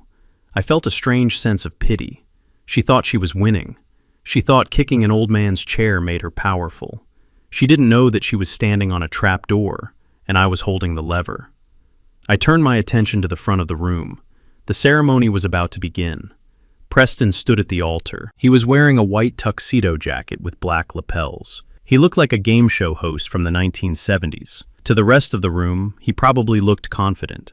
He was smiling, waving to people, shaking hands. But I pulled out my glasses. I put them on. I focused. Preston was melting. Even though the ballroom was kept at a crisp 68 degrees, beads of sweat were rolling down his forehead. His collar was wet. He kept wiping his palms on his trousers, and he couldn't stop moving. He shifted his weight from foot to foot. He adjusted his tie. He touched his cufflinks. But the biggest tell was the phone. Every 30 seconds, when he thought no one was looking, he would slide his phone out of his pocket, glance at the screen, and then shove it back in. His expression would tighten for a fraction of a second, a micro-expression of pure panic, before he plastered the smile back on. I knew that look. It is the look of a contractor who realizes he forgot to install the support beams, and the concrete is already pouring. He was waiting for something. A wire transfer, a confirmation, or maybe a warning. Jamal was standing next to him, beaming with pride, puffing out his chest. My son looked at Preston with total adoration. He didn't see the sweat. He didn't see the panic. He only saw the white tuxedo and the promise of millions. The orchestra swelled. The wedding march began. The heavy double doors at the back of the room opened. Everyone stood up. Everyone turned to look. Camilla appeared. She was wearing a dress that must have cost $20,000. It was encrusted with crystals. She had a tiara on her head. She looked beautiful, in a way, but she also looked terrifying. Her smile was fixed, rigid. She walked down the aisle, clutching a bouquet of white roses so tightly her knuckles were white. She walked past me without a glance. She didn't see the man who had loved her when she had nothing. She only saw the altar. She only saw the pot of gold at the end of the rainbow. As she reached the front, Preston stepped down to meet her. He took her hand. I saw him lean in and whisper something in her ear. From the distance, it looked romantic. The guests sighed. Aunt Martha next to me clapped her hands and said, "Oh, true love." But I read lips. I have had to communicate with crew members across noisy construction sites for 40 years. I watched Preston's mouth move. He didn't say, "You look beautiful." He didn't say, "I love you." He said, "Did the wire clear yet?" Camilla's smile didn't waver, but her eyes widened slightly. She whispered back, "I don't know. I gave you the confirmation code." Preston nodded, a jerky, nervous motion. He patted her hand, but his eyes went back to his pocket, back to the phone hidden in his jacket. I sat back in my chair. The puzzle pieces were locking into place. The rental car, the fake diamonds, the desperate need for cash, and now the panic at the altar. Preston wasn't just a con man. He was a desperate con man. He was running a Ponzi scheme that was collapsing in real time. He needed Camilla's money not to invest, but to pay off someone else. Maybe the venue, maybe the caterers, or maybe a shark more dangerous than a loan officer. I looked around the room at the 500 guests. Senators, business owners, my own family. They were all watching a fairy tale. I was the only one watching a heist. The officiant began to speak. "Dearly beloved, we are gathered here today." I reached into the inside pocket of my suit. I touched the cool paper of the police report I had printed out at the hotel business center. I also touched the second envelope, the one containing the email from Frank regarding the facial recognition match. I wasn't going to stop the wedding. That would be too easy. I was going to let them say I do. I was going to let the knot be tied. Because when you demolish a building, you don't knock it down halfway. You wait until the structure is fully committed to gravity, and then you pull the pin. I took a sip of water. It was warm. Go ahead, Preston, I thought. Say the vows. Promise to love and to cherish. Because the only thing you are going to be cherishing tonight is the right to remain silent. Tiffany turned around from the front row and glared at me, making sure I was staying in my place. I raised my glass to her and smiled. She had no idea. None of them did. The man at the table by the toilet was about to become the most important person in the room. The ceremony reached its crescendo under the crystal chandeliers. The officiant, a man with a booming voice that sounded like he was narrating a movie trailer, asked the question that seals a fate. "Do you, Preston Sterling, take this woman to be your lawfully wedded wife? To have and to hold, in sickness and in health, in poverty and in wealth?" Preston didn't answer immediately. I saw his throat bob as he swallowed. He was looking out at the audience, his eyes darting back and forth, scanning the room like a man looking for the nearest fire exit. He took a breath that shuddered in his chest. "I do," he said. But he didn't stop there. He turned to Camilla, grabbing both her hands. The sweat was now visible on his upper lip, glistening under the stage lights. He needed to sell this. He needed to perform. "Camilla," he announced, his voice projecting to the back of the room where I sat next to the kitchen door. "I don't just promise to be your husband. I promise to be your kingdom. I promise that from this day forward, you will never know want. You will never know limits. I will take you to the heights of the world, where you belong. You are not just marrying a man. You are marrying a destiny." The crowd gasped. A few women dabbed at their eyes with handkerchiefs. My Aunt Martha, who was halfway through a bread roll she had smuggled in her purse, sighed loudly. "Oh, isn't that romantic? He speaks like a poet." I leaned back in my chair. He didn't speak like a poet. He spoke like a politician trying to get elected before a scandal broke. I had heard similar speeches before. I heard them from contractors who promised to finish a job under budget and ahead of schedule, right before they disappeared with the deposit money. It was the language of overcompensation. When the foundation is weak, you decorate the facade with gold paint. Camilla was eating it up. She looked at him with the adoration that made my stomach turn. Not because I still loved her. That ship had sailed the moment she threw my keys on the pavement, but because I knew how much that look was going to cost her. She believed him. She believed that she had finally won the lottery. She didn't realize she was holding a ticket for a drawing that had happened yesterday. "I take you, Preston," she sobbed into the microphone, "to be my king." They exchanged rings. Preston fumbled with the band. His hands were shaking so badly that he almost dropped it. He laughed it off, a nervous, high-pitched chuckle that didn't match his baritone persona. "I'm just so excited, folks," he shouted to the crowd. As he slid the ring onto her finger, I scanned the room again. I am an observer. It is what I do. I look for the anomaly in the circuit. I look for the one wire that is frayed, the one fuse that is too hot. And then I found him. He was sitting at table number 1, the VIP table, the table reserved for the groom's closest family and most important business partners. He was the only person at the table. He was a large man, broad-shouldered, wearing a black suit that absorbed the light. He wasn't looking at the bride. He wasn't looking at the groom. He was looking at his watch. He wore tinted glasses, even though we were indoors. He sat with a stillness that was unnatural in a room full of celebrating people. When the couple kissed and the room erupted in applause, he didn't clap. He didn't smile. He simply reached for his glass of water, took a sip, and set it back down in the exact same ring of condensation. Preston pulled away from the kiss. He threw his arms up in victory. The orchestra struck up a triumphant melody. The guests cheered. But Preston's eyes didn't go to his mother. They didn't go to Jamal. They went straight to table 1. He looked at the man in the black suit. The man in the black suit gave a microscopic nod. It wasn't a nod of congratulations. It was the kind of nod a warden gives a prisoner. Acknowledgement. Supervision. Preston's smile faltered. He quickly turned back to Camilla, burying his face in her neck, hiding his expression from the cameras. I knew instantly. That man wasn't a guest. He was a variable that Preston hadn't accounted for, or perhaps a variable that Preston was terrified of. The ceremony ended. The guests began to file out toward the terrace for the cocktail hour, while the ballroom was flipped for dinner. The air filled with the chatter of 500 people discussing how beautiful the vows were and how expensive the flowers must have been. I stood up. My legs were stiff from the cheap chair. I needed to know. I made my way through the crowd. I moved like a ghost. No one stopped to talk to me. To them, I was just the ex-husband, the failure, the shadow of the past. I was invisible. And invisibility is a powerful tool when you are gathering intelligence. I saw the man in the black suit walking toward the bar. He moved with a heavy, deliberate grace.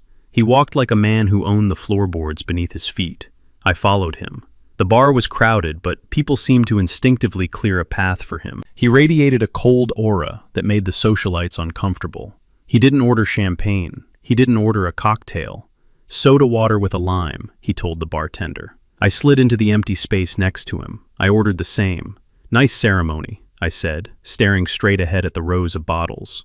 The man didn't look at me. He just swirled the ice in his glass. "If you like theater, sure," he said. His voice was gravel, deep and rough. It sounded like tires rolling over loose stones. "You don't seem like a fan of the arts," I noted. "I'm a fan of arithmetic," he replied, "and the math here doesn't add up." I turned to look at him. Up close, he was even more intimidating. He had a scar running through his left eyebrow. His suit was expensive, Italian cut, but he wore it like a uniform, not a fashion statement.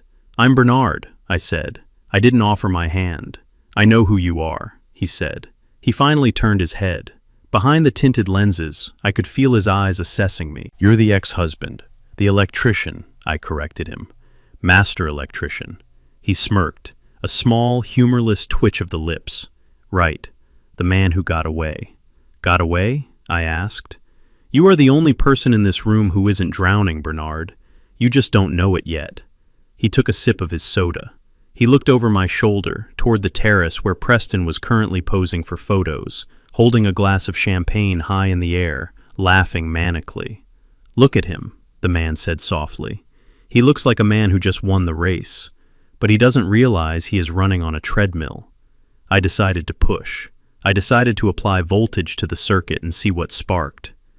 "You are sitting at the VIP table," I said, "but you aren't family, and you definitely aren't a friend.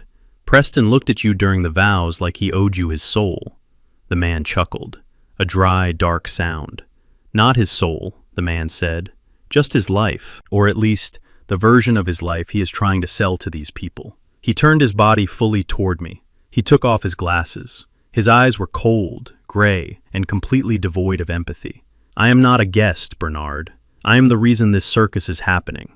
"I don't understand," I said, though I was starting to. The man leaned in close. He smelled of expensive tobacco and mint. "Preston Sterling came to my organization 3 months ago. He needed bridge capital. He said he had a wealthy fiancée. He said he had a house he could leverage. He said he had a sucker of a stepson who would sign over a trust fund." My blood ran cold. He knew about the house. He knew about Jamal. "He borrowed heavily," the man continued, "at rates that would make a bank manager vomit. He told us he would pay us back in full, plus interest, the moment the wedding gifts were opened and the joint accounts were merged. He is using this wedding as a fundraising event." I looked out at the terrace. I saw Jamal laughing, shaking hands. I saw Camilla showing off her ring. They were cattle, fattened, happy cattle, unaware that the butcher was sitting at the bar drinking soda water. "And if he doesn't pay?" I asked. The man put his glasses back on. "I am the collection agency, Bernard, and I don't send overdue notices in the mail." He finished his drink in one gulp. He slammed the glass down on the bar. The sound was like a gunshot in the noisy room. "Congratulations on your escape," he said. "You might want to step back when the cake is cut. Things are going to get messy." He turned and walked away, disappearing into the crowd of tuxedos and gowns. I stood there, gripping my glass of soda water. My hand was shaking, not from fear, but from rage. Preston wasn't just a fraud. He was dangerous. He had brought organized crime into my family. He had leveraged my son's future and my ex-wife's safety against the debt he could never pay. I looked at the happy couple outside. Preston was kissing Camilla again for the cameras. I realized then that the police report in my pocket wasn't just a weapon. It was a mercy killing. If I didn't expose him, the man in the black suit would destroy him, and Camilla and Jamal would be caught in the crossfire. I put $5 on the bar. I adjusted my tie. The reception was starting. The speeches were next. Jamal was going to give a toast. Preston was going to brag. And I was going to sit at my table by the toilet and wait. Because the man in black was right. I had escaped. But I couldn't leave the building just yet. I had to watch it burn, if only to make sure the fire didn't spread to the innocent bystanders, if there were any left. I walked back to table 42. Great Aunt Martha looked up at me with crumbs on her chin. "Who was that handsome man you were talking to?" she asked. "Just a banker, Aunt Martha," I said, sitting down. "Just a banker." But I knew the truth. He was the repo man, and he was here to repossess a life. The dinner service had just concluded, and the waiters were clearing away plates that still held half-eaten filets mignon and lobster tails. It was a waste that made my stomach churn, not because I am cheap, but because I know the value of labor. I know how many hours a man has to stand on a concrete floor to pay for a meal like this. But here, in this ballroom of borrowed money and stolen dreams, waste was treated as a virtue. It was proof that they had so much, they didn't need to care. The lights in the ballroom dimmed, shifting from a warm amber to a dramatic focused spotlight that cut through the darkness and landed on the head table. The chatter died down. The clinking of silverware stopped. Jamal stood up. My son adjusted his tuxedo jacket. He looked handsome, I will give him that. He had my shoulders and his mother's smile.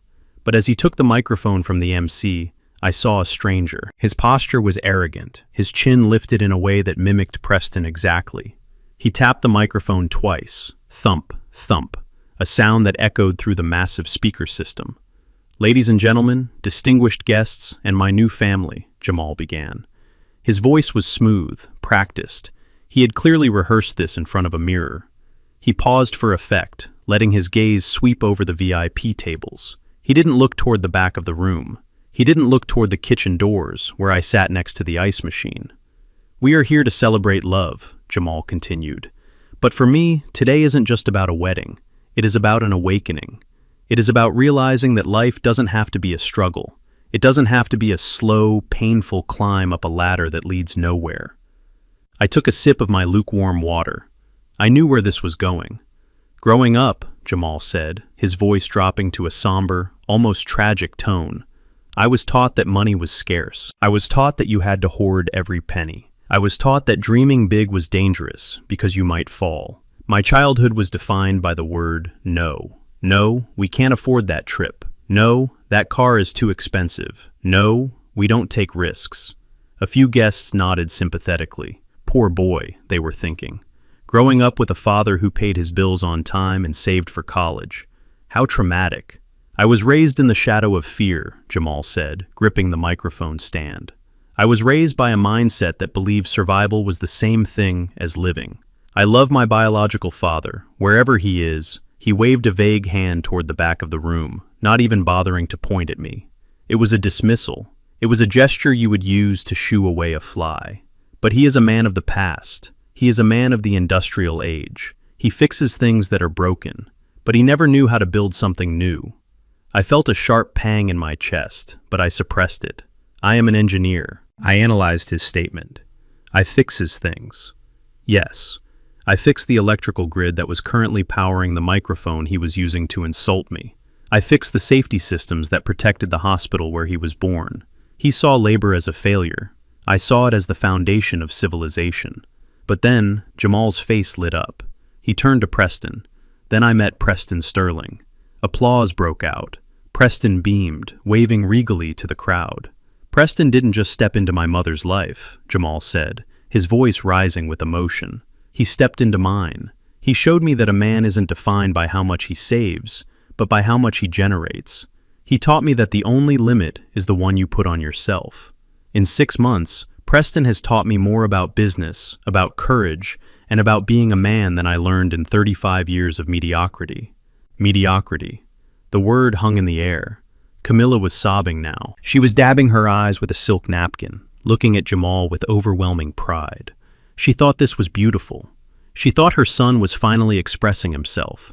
She didn't see that he was reciting a suicide note for his own character. "Preston is the father I never had," Jamal declared. The room went silent for a heartbeat, and then erupted. People were standing up. They were cheering. It was a standing ovation for betrayal. I sat perfectly still. I didn't slouch. I didn't look down. I watched my son destroy our history to please a stranger. "He is a visionary," Jamal shouted over the applause. "He is a titan, and I am honored, truly honored, to call him Dad." He picked up his champagne glass. It was crystal, sparkling under the spotlight. "So I want to propose a toast," Jamal said. The crowd quieted down, waiting for the climax. "To Preston and Camilla, to the union of beauty and power, and to the future, a future where we don't count pennies, we count millions. A future where we don't work for money, we make money work for us. To the Sterling legacy, to the Sterling legacy," the crowd roared back, 500 voices raised in unison. Jamal raised the glass high. He opened his mouth to say one last thing. Maybe he was going to say cheers. Maybe he was going to say, "I love you." We will never know. At that exact second, a loud, sharp pop echoed through the ballroom. It sounded like a gunshot, but I knew better. It was the sound of a main breaker tripping under load. A high-pitched screech of feedback tore through the speakers, causing everyone to cover their ears. And then, darkness. Total, absolute darkness. The spotlight died, the chandeliers died, the exit signs flickered and died. The hum of the air conditioning groaned and wound down to silence. The only light came from the few cell phones that were already out, casting eerie, pale blue shadows on confused faces. For a moment, there was silence, the kind of stunned silence that follows a car crash. Then, the murmurs started. What happened? Is it a storm? Did we blow a fuse? I sat in the dark, my hands still resting on my water glass. I didn't move. I didn't panic. I knew exactly what had happened. This wasn't a technical malfunction. The resort had backup generators. If this were a simple power outage from the grid, the emergency lights would have kicked on within 10 seconds. But 10 seconds passed, 20 seconds. The room remained pitch black. This was a manual disconnect. This was a service termination. I looked toward the front of the room. In the dim glow of a phone flashlight, I saw Preston. He was frozen. He wasn't looking at the ceiling. He wasn't looking for a manager. He was looking at the main entrance doors. Jamal was tapping the dead microphone, looking confused. Dad? Preston? What's going on? I took a slow sip of water. It tasted refreshing now. I felt a tap on my shoulder. It was Aunt Martha. Bernard? She whispered, her voice trembling. Is this part of the show? Is this a surprise? I patted her hand gently in the dark. Yes, Aunt Martha, I said softly. This is the surprise. The show is just beginning. I looked toward the back of the room, toward the service entrance. I could hear heavy boots on the parquet floor. Not the frantic footsteps of catering staff trying to fix a problem. These were the rhythmic, heavy steps of men who were coming to take control. Jamal had just toasted to a future where they didn't count pennies. He was about to learn that when you don't count pennies, someone else counts them for you. And when the count comes up short, they turn off the lights. The darkness wasn't an accident. It was an invoice, and it was past due. The darkness didn't last forever, but the silence did. When the backup generators finally kicked in, they didn't restore the warm, golden ambiance of the expensive chandeliers. Instead, harsh blue-white emergency floodlights snapped on, casting long, distorted shadows across the ballroom. The fairy tale atmosphere was gone, instantly. In its place was the stark, clinical lighting of a warehouse or an interrogation room.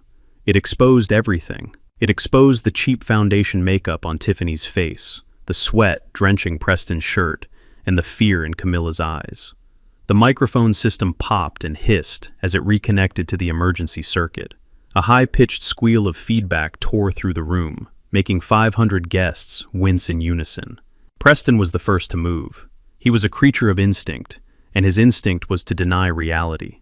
He tapped the microphone, forcing a smile that looked more like a rictus of pain. "Ladies and gentlemen," he boomed, his voice echoing strangely in the acoustic deadness of the room. "A minor technical glitch. It seems my energy is just too powerful for the grid to handle. Let's give a round of applause for the staff working to fix this." A few people clapped politely, mostly out of confusion, but the applause died quickly because someone was walking onto the stage. It wasn't a technician. It wasn't the wedding planner. It was the general manager of the resort. I knew him by reputation. He was a man who ran his hotel with the ruthless efficiency of a Swiss watchmaker.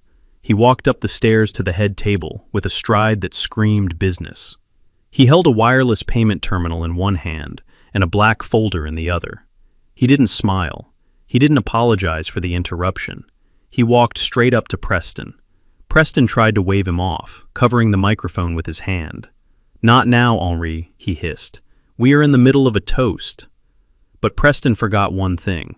In his panic, he hadn't covered the top of the microphone, only the side, and the gain on the emergency system was cranked up to maximum. "Mr. Sterling," the manager said. His voice wasn't shouting, but it was amplified to a deafening volume that reached every corner of the hall, including my table by the kitchen. "We have a problem with the payment for the second installment." Preston laughed nervously, trying to turn his body to block the manager from the audience's view. "A problem? I am sure it is just a wire delay. My bankers in Zurich are probably on a lunch break. We will sort it out Monday." The manager didn't budge. He stepped closer, invading Preston's personal space. "Sir, we ran the 3 cards you provided on file. The American Express Black, the Visa Infinite, and the corporate MasterCard." Preston was sweating profusely now. Under the harsh emergency lights, he looked like he was melting. Yes, I know. High-volume transactions. They trigger security protocols. It happens when you live at my level. Mr. Sterling, the manager cut him off, his voice ice cold. The cards didn't trigger a security protocol. They triggered a fraud alert. 2 of them have been reported stolen from a Dr. Peter Stalinsky in Florida. The third one has been declined for insufficient funds. The balance available was $12. The room went so quiet you could hear the hum of the ventilation fans. 500 people stopped breathing. Forks hovered halfway to mouths. Stolen? Someone whispered at a nearby table. $12? Someone else muttered. I sat back in my chair, crossing my arms. There it was. The first brick had fallen. Gravity was taking over. Preston's face turned a color I had never seen on a human being before. It was a mix of gray and purple. He looked at the crowd, then at the manager, then at the microphone. He realized too late that everyone had heard every word. "This is ridiculous," Preston sputtered, trying to summon righteous indignation. "Do you know who I am? I will buy this hotel and fire you. This is a banking error, a glitch in the algorithm." The manager held up the payment terminal. It was glowing with a red light. "Sir, the contract states that 50% of the catering cost is due before the main course is served. That is $150,000. If we do not receive payment immediately, the kitchen will stop service. The staff will go home, and I will call the police regarding the stolen cards." $150,000. Preston looked around wildly. He looked at Jamal, who was staring at him with his mouth open, looking like a fish that had just been pulled onto a dock. He looked at his business partners at the VIP table, but they were all suddenly very interested in their phones or looking at the ceiling.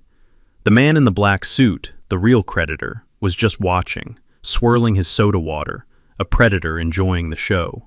Preston did the only thing a coward can do. He pivoted. "Camilla, my love," he said, turning to my ex-wife. He put on his most charming smile, but it looked ghastly under the blue light. "Give Mr. Henry your card, the black one. You know how banks are with my international transfers. We will sort this out in the morning. Just cover the catering for now." He held out his hand, expecting her to save him, expecting her to be the safety net she had always been for him.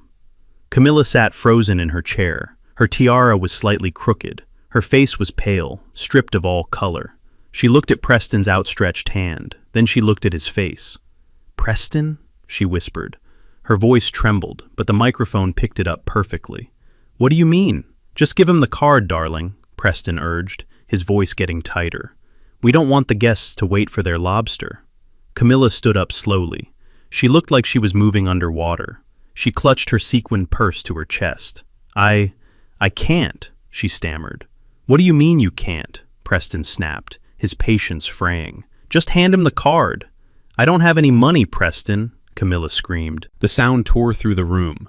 It was a scream of pure, unadulterated panic. "What?" Preston stepped back, looking at her as if she were speaking a foreign language. "I gave it to you," she cried, tears streaming down her face, ruining her makeup. "This morning, in the hotel suite. You said you needed liquid capital to close the lithium deal before the market opened. You said if I didn't give you everything, the deal would fall through." Preston froze. He looked at the audience. He looked at the camera crew, who were zooming in on his face. "I wired you everything," Camilla sobbed, her voice breaking. "The money from the house refinance, the savings account, the alimony settlement. I even cashed out my IRA. You said you would triple it by tonight. You said the wedding would be paid for out of the profits." The silence in the room was heavy, suffocating. It was the sound of a truth so large it displaced all the air. Camilla turned to the manager, her hands shaking as she pointed at Preston. "He has the money. He has $600,000 of my money. Ask him." The manager turned his gaze to Preston. It wasn't a polite gaze anymore. It was the gaze of a man who realized he was dealing with a criminal. "Mr. Sterling," the manager asked, "is this true? Can you provide an alternative method of payment using these funds?" Preston opened his mouth, but no sound came out. He looked at his phone. He tapped the screen frantically, as if looking for an escape hatch, a magic button that would make the money appear. It is in escrow," Preston mumbled, his voice barely audible now. "It is locked in the blockchain. It takes time to liquefy." "Liar," the word came from the front row. It wasn't Camilla, it was Jamal. My son stood up. He knocked his chair over. He looked at Preston with a mixture of horror and betrayal that was painful to watch. You told me the liquidity pool was instant, Jamal shouted. You made me sign over the trust fund an hour ago because you said you needed to bundle it. You said you had the cash on hand. I took a sip of my water. The glass felt cool against my fingers. So, he had tried to take the trust fund too. I felt a grim satisfaction, knowing that the document Jamal had handed him was worthless. The money was safe, locked behind the clause I had added. Preston had stolen a piece of paper, nothing more. But he had taken everything else. Preston looked at Jamal. Then he looked at Camilla. Then he looked at the exit signs. Now, everyone, please, let's calm down, Preston said, raising his hands in a surrender gesture. There is a simple explanation. The volatility of the crypto market caused a temporary freeze. The money is there. It is just inaccessible for 24 hours. Inaccessible? Camilla shrieked. She lunged at him, grabbing the lapels of his white tuxedo. You told me you bought this resort. You told me you owned the building. Now they are asking you for a credit card? I was in negotiations to buy it, Preston lied, trying to peel her fingers off his jacket. It is a complex acquisition. Sir, the manager interrupted, stepping between them. He signaled to two large security guards standing by the door. I am going to have to ask you to step into my office, and we are going to call the local authorities to sort out these stolen credit cards. No, Preston yelled, shoving Camilla backward. She stumbled and fell into her chair, burying her face in her hands. I am not going anywhere, Preston shouted, his voice cracking. This is a conspiracy. You are all jealous of my success. He looked around the room, his eyes wild. He was looking for an ally. He looked at the VIP table. Help me, he screamed at the man in the black suit. Tell them about our partnership. Tell them the capital is coming. The man in the black suit didn't stand up. He didn't speak. He simply picked up his napkin, dabbed his mouth, and slowly shook his head. He reached into his jacket and pulled out a phone. He wasn't calling a banker. He was calling his team to cut his losses. Preston turned to the crowd. Jamal, fix this. Use your card. We will pay you back triple tomorrow. Jamal stood there, his pockets turned inside out, empty. I gave you my card yesterday, Preston, Jamal whispered. You said you needed to upgrade the honeymoon suite. The house of cards didn't just fall, it disintegrated. I sat there in the back, watching the wreckage. The lobster was never coming. The cake would never be cut. The orchestra had stopped playing. I looked at Tiffany. She was frantically deleting posts from her Instagram. She was erasing the evidence of her bragging, trying to scrub her association with the disaster unfolding in front of her. I stood up. The show was over. The payoff had arrived, and it was brutal. But there was one more act to play. The police were coming, but before they arrived, the truth needed one final witness. I walked toward the front of the room. The crowd parted for me. I wasn't the invisible man anymore. In a room full of bankrupt fools, the man with a bus pass and a clear conscience is the king. Preston saw me coming. His eyes locked onto mine. For the first time, he didn't look at me with arrogance. He looked at me with recognition. He knew that I knew. Bernard, he gasped, sweating. Bernard, tell them. Tell them I am good for it. You know business. You know how these things work. I stopped in front of the head table. I looked at Camilla, sobbing in her ruined dress. I looked at Jamal, broken and empty. And I looked at Preston, the architect of their destruction. I reached into my pocket. I didn't pull out a checkbook. I pulled out the police report. I placed it gently on the table, right next to the microphone. I don't know business, Preston, I said, my voice calm and steady, picked up by the hot mic for everyone to hear. I am just a simple electrician. But I know that when the lights go out, it is usually because someone didn't pay the bill. I turned to the manager. Officer, I said, pointing to the document, I think this might help you with your paperwork. His name isn't Preston Sterling, and he has a warrant in Florida that is about to expire. The payoff was complete, and it cost me absolutely nothing. The silence that followed my statement was absolute. It was the kind of heavy, suffocating silence that usually precedes a natural disaster. The police report sat on the white tablecloth like a radioactive object. Preston stared at it, his eyes bulging, his chest heaving under the damp tuxedo shirt. He looked like a man who had been running a marathon for 10 years and had just hit a brick wall. But before Preston could stammer out another lie, before he could spin another tale about misunderstood geniuses and banking errors, a chair scraped loudly against the parquet floor. The sound echoed through the cavernous room, sharp and deliberate. At the VIP table, the man in the black suit stood up. He didn't rush. He didn't look angry. He buttoned his jacket with a slow, methodical grace that was far more terrifying than any shout could have been. He adjusted his tinted glasses, picked up his glass of soda water, and walked toward the stage. The crowd parted for him instinctively. There was an aura around him, a gravitational pull of authority that made the senators and the CEOs step back. He walked up the steps to the head table, his heavy footsteps thudding in rhythm with the beating of 500 anxious hearts. He stopped next to me. He looked down at the police report I had placed on the table. He nodded, a gesture of professional respect. "You missed a page, Bernard," he said. His voice was deep, gravelly, and projected effortlessly without a microphone. "But the report is accurate as far as it goes." He reached into his own inner pocket and pulled out a thick envelope. He tossed it onto the table next to my document. It landed with a heavy slap. Preston, or should I say Pete, flinched as if he had been physically struck. "Who is this?" Camilla cried out. Her voice was shrill, bordering on hysteria. She looked from me to the stranger, her eyes wide with confusion. "Is he a business partner? Is he the banker? Preston, tell them who he is." Preston couldn't speak. He was hyperventilating. He was shaking his head frantically at the stranger, pleading with his eyes. A silent beg for mercy. "Please don't. Please stop." The stranger ignored him. He turned to Camilla. He took off his glasses, revealing those cold, gray eyes that had dissected me at the bar earlier. "I am not a banker, ma'am," he said. "My name is Detective Miller. I am a private investigator licensed in the state of Florida, and I am currently on the payroll of Mrs. Sarah Stalinsky." Camilla blinked, tears dripping off her chin. Who? Who is Sarah Stalinsky?" The stranger smiled, but it wasn't a happy smile. It was the smile of a hunter who has finally cornered the prey.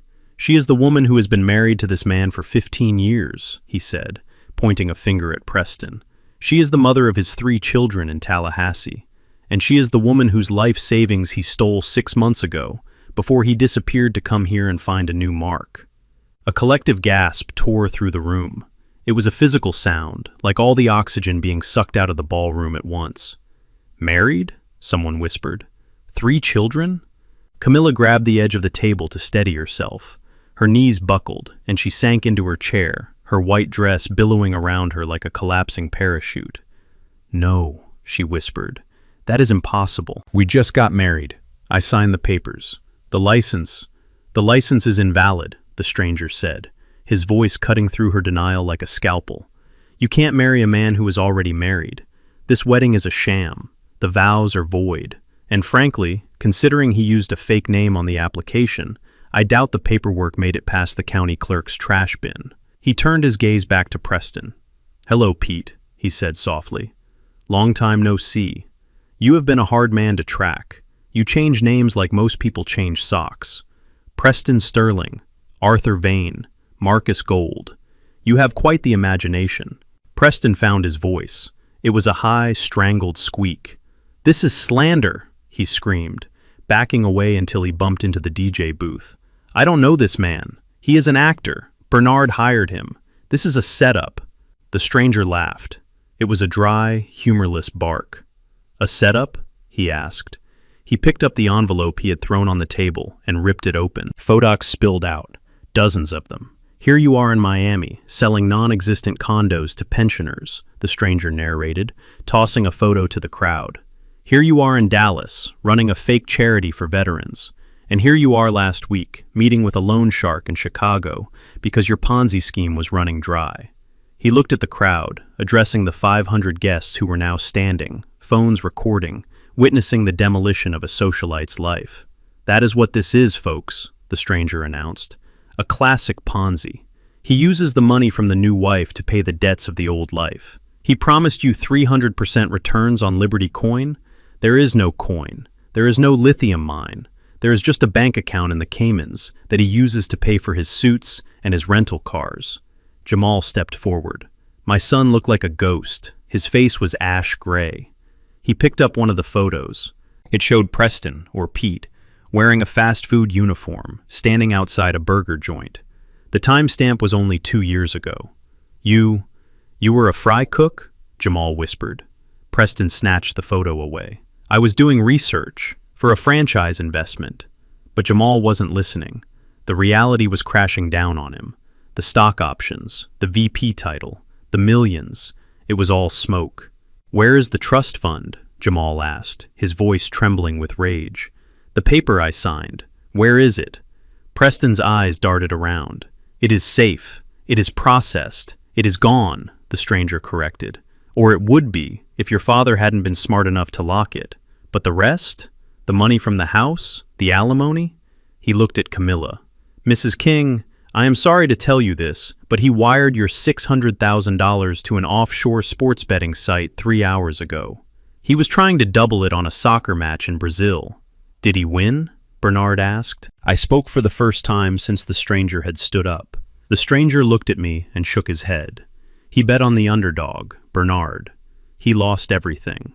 Camilla let out a wail that didn't sound human. It was the sound of a wounded animal.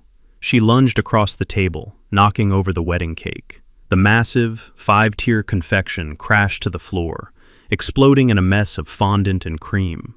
She clawed at Preston's face, screaming incoherent curses. You thief! You monster! My house! My life! Preston shoved her away. He pushed her hard, sending her crashing into the spilled cake. He didn't care about her anymore. The charade was over. The mask was off. He looked at the doors. The exit signs were glowing red in the dim light. Stay back, Preston yelled, reaching into his jacket. For a second, everyone thought he had a gun. People screamed and dove under tables, but he didn't pull out a weapon. He pulled out a passport. He jumped off the stage. He landed awkwardly, twisting his ankle, but adrenaline kept him moving. He scrambled to his feet and sprinted toward the side exit, the one that led to the kitchen and the loading dock. Stop him! Jamal yelled, but he was too shocked to move. Preston knocked over a waiter carrying a tray of champagne. Glass shattered. He pushed past Aunt Martha, who swung her purse at him and missed. He was running for his life. He reached the double doors. He slammed his body against them, expecting them to burst open to freedom, but they didn't move. He pushed again. He threw his shoulder against the wood. Locked. He turned around, panic etched into every feature of his sweaty face. He ran toward the main entrance, but as he reached the center of the room, the main doors swung open. They didn't open for him. They opened for the 4 uniformed police officers who marched in, followed by the 2 large security guards I had seen earlier. Preston skidded to a halt. He was trapped. Behind him was the angry mob of guests. In front of him was the law. He looked left. He looked right. He looked at me. I was still standing by the head table, next to the ruined cake and his weeping false bride. I raised my water glass to him. Checkmate, Pete, I said softly. The officers moved in. Preston tried to dodge, but the security guard, a man the size of a vending machine, grabbed him by the back of his expensive, sweat-stained tuxedo. He lifted Preston off his feet and slammed him onto a table, sending silverware flying. I am a diplomat, Preston screamed, his face pressed against a plate of uneaten salad. I have immunity. I am a sovereign citizen. You are a con artist with a warrant, the officer said, snapping the handcuffs onto his wrists. And you have the right to remain silent, though I really hope you don't, because everything you say makes the case easier. The room erupted into chaos. Flashbulbs popped. People were shouting, crying, demanding answers. Tiffany was screaming at a police officer that she didn't know him, that she was a victim too. Jamal was sitting on the floor, staring at the ceiling, completely catatonic. And Camilla was sitting in the wreckage of her wedding cake, white frosting smeared on her face like clown makeup, sobbing into her hands. The stranger walked over to me. He put his glasses back on. My client in Florida will be pleased, he said. We won't get the money back, obviously. It is gone. But at least she gets to see him in orange. He looked at the scene of devastation. You know, Bernard, he said, most people would have intervened sooner. They would have tried to save them before the money was transferred. Why did you wait? I looked at my ex-wife. I looked at the son who had tried to declare me incompetent. Because, detective, I said, if I had stopped him yesterday, they would have hated me for destroying their dream. They would have called me jealous. They would have blamed me for their lost millions. They had to see the check bounce with their own eyes. I smoothed my suit jacket. Sometimes, the only way to fix a faulty circuit is to let it burn out completely. Then you can rewire it from scratch. The police dragged Preston out. He was weeping now, begging Camilla to call his lawyer, begging Jamal to post bail. But no one moved. No one spoke. The wedding was over. The marriage was a lie. The fortune was a myth. And I, the failure, the man of the past, was the only one standing tall in the ruins. The arrival of the police was not like in the movies. There were no sirens wailing in the distance, giving the criminal time to find a back exit or formulate a plan. It was sudden, overwhelming, and absolute. One moment, the ballroom was a chaotic sea of confused guests and a fleeing groom. The next, it was a tactical operation. 4 uniformed officers and 2 plainclothes detectives moved through the main doors with the kind of kinetic energy that sucks the air out of a room. They didn't run, but they moved with a heavy, synchronized purpose that made the floorboards vibrate. I stood by the head table, my hand resting near the ruined wedding cake, watching the demolition crew arrive. In my line of work, when a building is structurally unsound, you call in the experts to bring it down safely. These officers were the demolition experts, and Preston Sterling was the condemned building. Preston saw them coming. He was trapped against the locked service doors, his chest heaving, sweat soaking through the white tuxedo jacket that he had probably charged to a stolen credit card. For a split second, I saw him calculate his odds. He looked at the kitchen entrance, then at the wall of blue uniforms closing in. He looked like a rat, realizing the maze has no cheese, only traps. "Get on the ground," the lead officer shouted. His voice was a weapon, sharp and commanding, cutting through the murmurs of the crowd. Preston didn't get on the ground. He raised his hands, putting on that slick salesman smile one last time. It was a reflex, a muscle memory. He thought he could negotiate with gravity. "Officers," he stammered, his voice cracking. "There is a misunderstanding here. I am Preston Sterling. I am a venture capitalist. I can make a call. I know the mayor." The officer didn't care about the mayor. He closed the distance in 2 strides, grabbed Preston's arm, and spun him around. With a practiced motion, he kicked Preston's legs apart and slammed him face first against the wall. "You are under arrest for wire fraud, identity theft, and grand larceny," the officer recited, the words dull and routine. "My arm! Watch the suit!" Preston shrieked, his dignity evaporating instantly. "This is Italian silk. Do you know how much this costs?" The metallic click of handcuffs ratcheting shut was the only answer he got. It was a final, mechanical sound. Click, click. The circuit was broken. The energy was cut. As they hauled him up, turning him to face the room he had tried to conquer, the reality finally hit Camilla. Up until that moment, my ex-wife had been in a state of shock, a statue of denial sitting in a pile of cake and broken glass. But seeing the man she had worshipped, the man she had left me for, in handcuffs, it shattered her. But she didn't cry out for him. She didn't scream his name in anguish or worry about his safety. She screamed for the only thing she truly loved. "My money!" She scrambled up from her chair, slipping on the frosting, her ruined dress tangling around her legs. She looked wild, her hair coming loose from its intricate style, mascara streaking down her face like war paint. She didn't run to Preston to hug him. She ran to him to claw his eyes out. "You bastard!" she shrieked, her voice tearing at her throat. $2 million! You have $2 million of mine!" She tried to lunge at him, but a female officer stepped in her path, holding her back gently but firmly. "Ma'am, step back," the officer said. "He has my house," Camilla screamed, pointing a trembling finger at Preston. "The deed, the equity. I gave him everything this morning. He said he was putting it in a trust. He said we were buying the resort." Preston, with his hands cuffed behind his back, looked at her. The charm was gone. The love was gone. All that was left was the sneer of a predator who had finished his meal. "It is gone, Camilla," Preston spat out. "It is in the Caymans. You wanted a high roller? You paid the entry fee." "You thief!" Camilla wailed, collapsing to her knees in the middle of the dance floor. "That was my retirement. That was my life. Bernard!" She looked around frantically, her eyes finding me in the crowd. For the first time in years, she looked at me not with contempt, but with desperate need. "Bernard, tell them. Tell them to get my money back. You know how to fix things. Fix this." I looked at her. I looked at the woman who had mocked my pension, who had called my savings small time, who had thrown a bus pass at me in a parking lot. I felt a deep, heavy sadness, but no urge to move. You cannot fix a house that is burned to the ground. You can only sweep up the ash.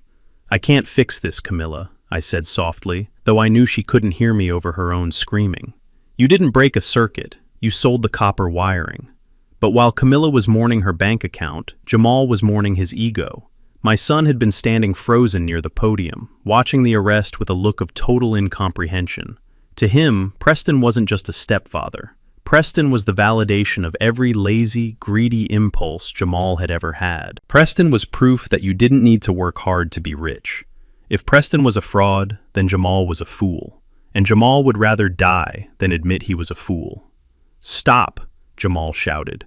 He ran down the steps of the stage, placing himself between the police and Preston. He held his arms out, blocking their path. He looked ridiculous, a boy in a tuxedo trying to stop a freight train. "You are making a mistake," Jamal yelled at the officers. "This man is a billionaire. He owns Sterling Capital. He is about to launch a cryptocurrency that will change the world." "Jamal, shut up," Preston hissed, trying to pull away from the officers. "No!" Jamal continued, his voice rising in pitch. "I saw the charts. I saw the lithium mines on his laptop. This is a conspiracy. You are trying to sabotage him because he is disrupting the banking industry." The lead officer stopped. He looked at Jamal with a mixture of annoyance and pity. He was a big man, tired, likely working a double shift. He didn't have time for delusions. "Son, move out of the way," the officer said calmly. "I won't," Jamal screamed. He grabbed Preston's arm, trying to pull him away from the police. "Let him go. He has a meeting in Tokyo. He is my business partner." The officer's patience snapped. He didn't unholster a weapon. He didn't shout. He simply extended one arm and shoved Jamal. It wasn't a violent shove, but it was decisive. Jamal stumbled back, tripping over his own expensive shoes, and fell hard onto his backside. He landed right next to his mother. "Stay down," the officer barked, pointing a finger at Jamal's face. "Unless you want to join him. We have a warrant for Peter Stalinsky, and if you keep obstructing justice, we will add you to the booking sheet as an accomplice. Do you want to go to jail for aiding and abetting a known felon?" Jamal blinked, staring up at the officer. The word accomplice hung in the air. But I am the vice president," Jamal whispered, his voice trembling. "You are the vice president of nothing," the officer said harshly. "There is no company. There is no mine. There is just a laptop full of Photoshop and a list of victims. Now sit there and shut up before I cuff you too." Jamal looked at Preston. He looked for the confident billionaire who had promised him the world. Preston wouldn't meet his eyes. He was staring at the floor, muttering about bail money. Jamal looked at the guests. 500 people were staring at him. They weren't looking at him with envy anymore. They were looking at him with disgust. They were whispering. "That is the sun," they said. "He was in on it. He gave the speech." The illusion cracked. I watched it happen. I watched the light go out of my son's eyes as the fantasy structure he had built his identity on collapsed under the weight of reality. He wasn't a tycoon. He was a dupe. He was a 35-year-old man sitting on the floor of a ballroom, defending a man who had stolen his mother's future. The police began to march Preston toward the exit. The crowd parted, holding up their phones, recording every second of the walk of shame. Flashbulbs popped like strobes. Preston tried to keep his head up, but the weight of the handcuffs dragged his shoulders down. As he passed me, he stopped for a fraction of a second. "Bernard," he whispered. "The water bed. It was a sure thing. Keep walking, pal," the officer said, shoving him forward. I watched them go. I watched the flashing blue lights of the cruisers outside reflect against the glass doors. In the center of the room, my family remained. Camilla was rocking back and forth, clutching a piece of the tablecloth, muttering numbers. 2 million. 2 million. Jamal was staring at his hands, as if he had blood on them. Tiffany, who had been hiding near the chocolate fountain, finally stepped forward. She looked at Jamal on the floor. She didn't offer him a hand. She didn't ask if he was okay. She took off her ring, the ring Jamal had bought on credit, and dropped it into his lap. "You idiot," she hissed. "You told me he was real. You told me I was going to be rich." She turned and walked away, her heels clicking on the parquet floor. leaving my son alone in the wreckage of his own making. I stood there for a moment longer. The air conditioner hummed back to life, blowing cold air over the sweating, shocked crowd. The smell of stale perfume and fear was overwhelming. I adjusted my cuffs. I checked my pocket to make sure my passport and my plane ticket were safe. I walked over to the table where Jamal sat. I stood over him. I cast a shadow over him, just as he had lived in my shadow for so years, resentful and blind. He looked up at me. His eyes were red, wet, and empty. "Dad," he whispered. I didn't know. I looked down at him. I didn't feel anger. I didn't feel triumph. I felt the cold, hard clarity of a balance sheet that has finally been reconciled. "You didn't want to know, Jamal," I said. "That is the difference." I turned my back on them. There was nothing left to fix here. The power was out, the wiring was fried, and the structure was condemned. It was time for me to go back to Lisbon, where the lights were steady and the people were real. There is a specific kind of sleep that only comes to a man who has balanced his books. It is deep. It is dreamless. It is the sleep of a mechanic who knows every bolt is tightened and every wire is insulated. For the first time in months, I wasn't sleeping in a house that felt like a museum of my failures. I was sleeping in a hotel bed with crisp linens, paid for with money that was entirely my own, in a city where the truth had finally been spoken. The digital clock on the nightstand read 2:14 in the morning when the phone rang. It wasn't a soft chime. In the dead silence of the luxury suite, it sounded like a fire alarm. I didn't jump. I didn't panic. I rolled over slowly, my joints cracking slightly in the cool air conditioning. I reached out a hand that has calluses from 40 years of pulling cable and fumbled for the device. The screen was bright, blindingly so in the darkness. The name flashing on the display was one I had considered blocking a dozen times. Camilla. I stared at it. The phone vibrated against the wood of the nightstand, a persistent, angry buzz. Part of me, the part that was still the young man who met her at a church picnic in 1970, wanted to ignore it. I wanted to turn it over and go back to that peaceful, paid-for sleep. But the engineer in me is trained to investigate alarms. You don't ignore a warning light just because you don't like what it's telling you. I swiped the green button. I didn't say hello. I just brought the phone to my ear and waited. For the first 10 seconds, there were no words, just sound. The sound of wind whipping against a microphone, the sound of distant sirens, and the sound of breathing so jagged and wet it sounded like a lung puncture. Bernard?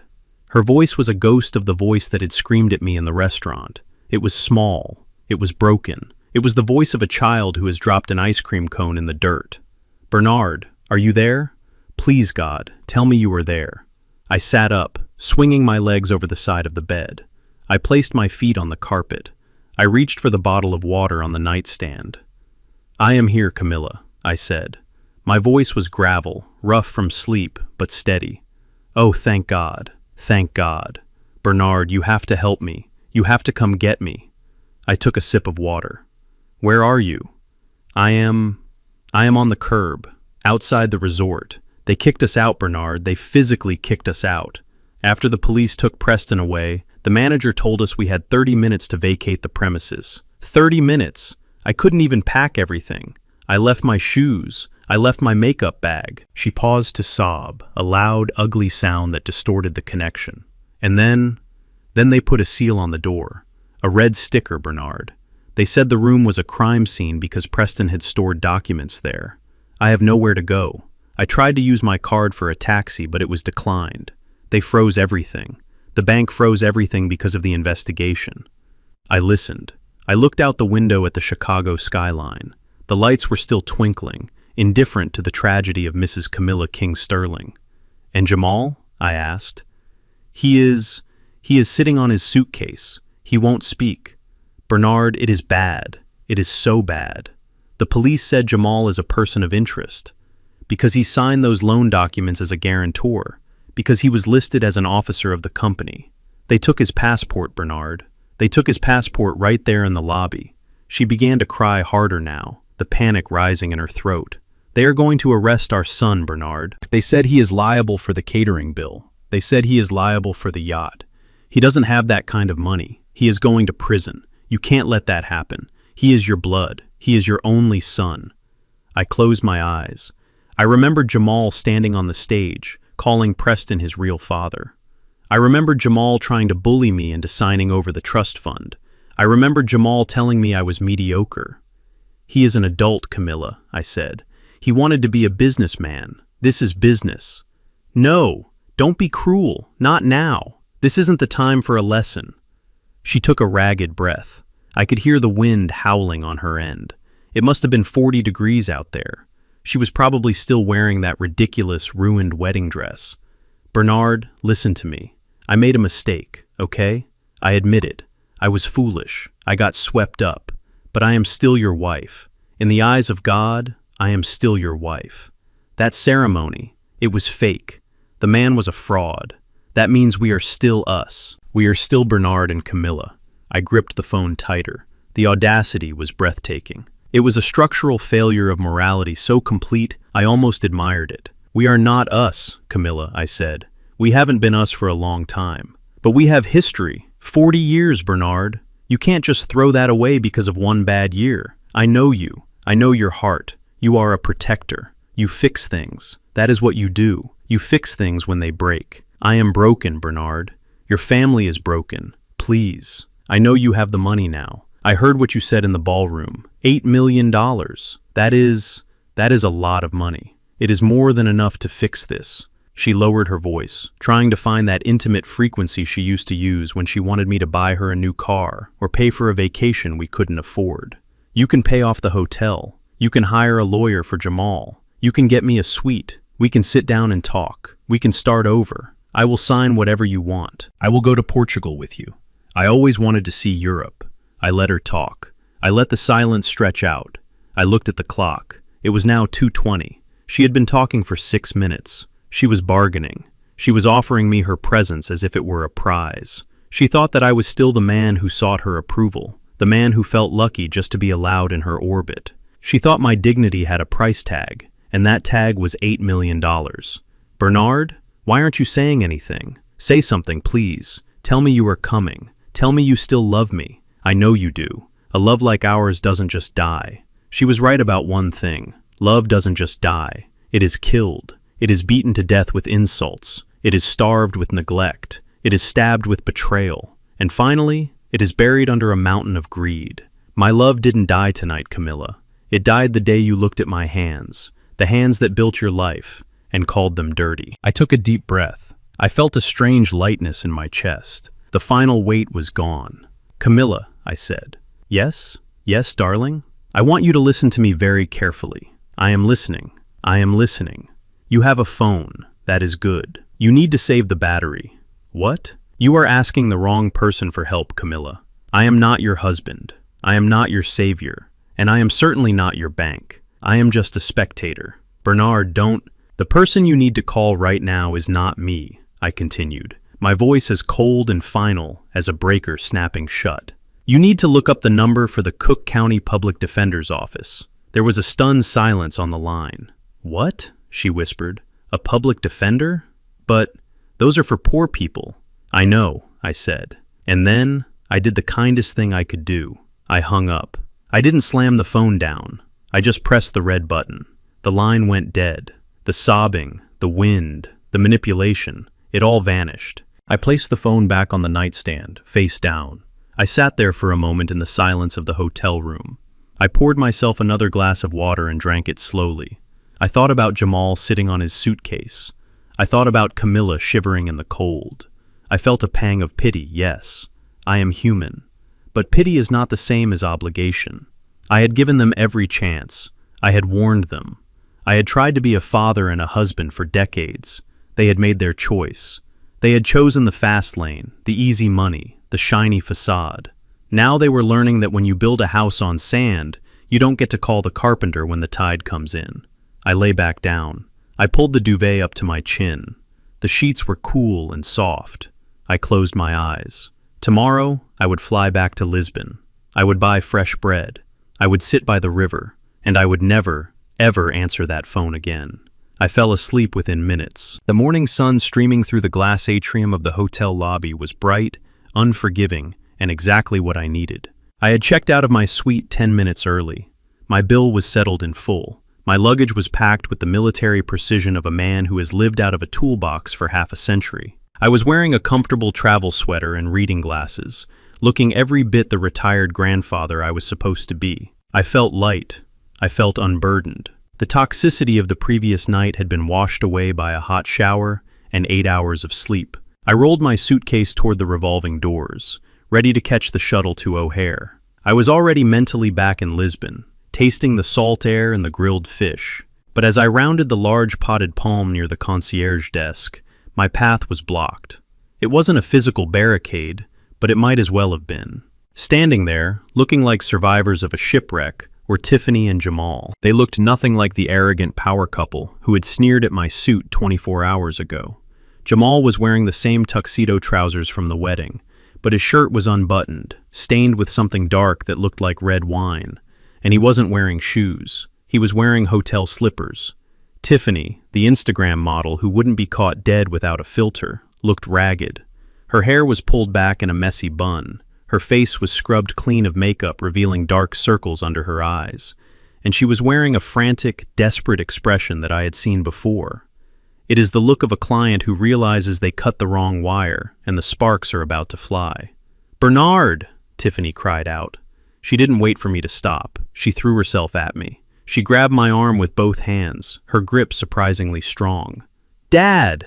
Oh, thank God we caught you. Please don't leave. You can't leave." I stopped rolling my suitcase. I looked down at her hands, clutching my sweater. I gently but firmly peeled her fingers off my arm. "I have a flight to catch, Tiffany," I said. My voice was calm. It was the voice I used to tell a homeowner that their entire breaker box needed to be replaced. "No, you don't understand," she sobbed.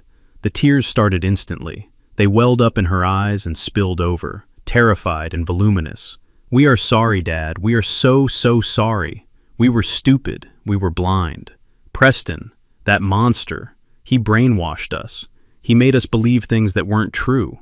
She looked at Jamal, who was standing a few feet back, staring at the floor, looking like a man awaiting execution. "Tell him, Jamal," Tiffany shrieked. "Tell your father how sorry we are." Jamal looked up. His eyes were red-rimmed. He looked at me, and I saw shame, yes, but I also saw the same weakness that had got him into this mess. He was still looking for someone to carry him. "I'm sorry, Dad," Jamal mumbled. "I really messed up." "You didn't just mess up, son," I said. "You destroyed your life. There is a difference." Tiffany stepped between us, taking control of the narrative again. She wiped her nose with the back of her hand, trying to summon a pitiful, childlike demeanor. "We know, Dad. We know. But we can fix it. We are family, right? Family forgives. Family rebuilds. But we have a problem. A big problem." I waited. I knew the ask was coming. It always comes. "They kicked us out of the hotel," Tiffany said, her voice dropping to a whisper. "And the police, they seized the apartment. They said it was bought with proceeds from fraud. We have nowhere to go, Dad. Literally nowhere. Camilla is at a shelter downtown. We slept in the lobby on a couch until security woke us up." I looked at my watch. "I have 30 minutes before the shuttle. What is your point?" Tiffany took a deep breath. She placed a hand on her stomach. It was a theatrical gesture, one I had seen in bad movies. "I wasn't going to tell you like this," she said, looking up at me through her lashes. "But I'm pregnant." I didn't blink. I didn't gasp. I looked at her stomach, which was as flat as a board. "Pregnant?" I repeated. "Yes," she nodded vigorously. 6 weeks. We found out just before the wedding. That is why we were so desperate, Dad. That is why Jamal believed Preston. We were trying to build a future for your grandchild, for the next generation of kings." She grabbed my hand again, trying to press it against her belly. "You are going to be a grandfather, Bernard, a grandpa. Don't you want your grandchild to have a home? Don't you want him to grow up in the house his grandfather built?" I pulled my hand away. The manipulation was so clumsy it was almost insulting.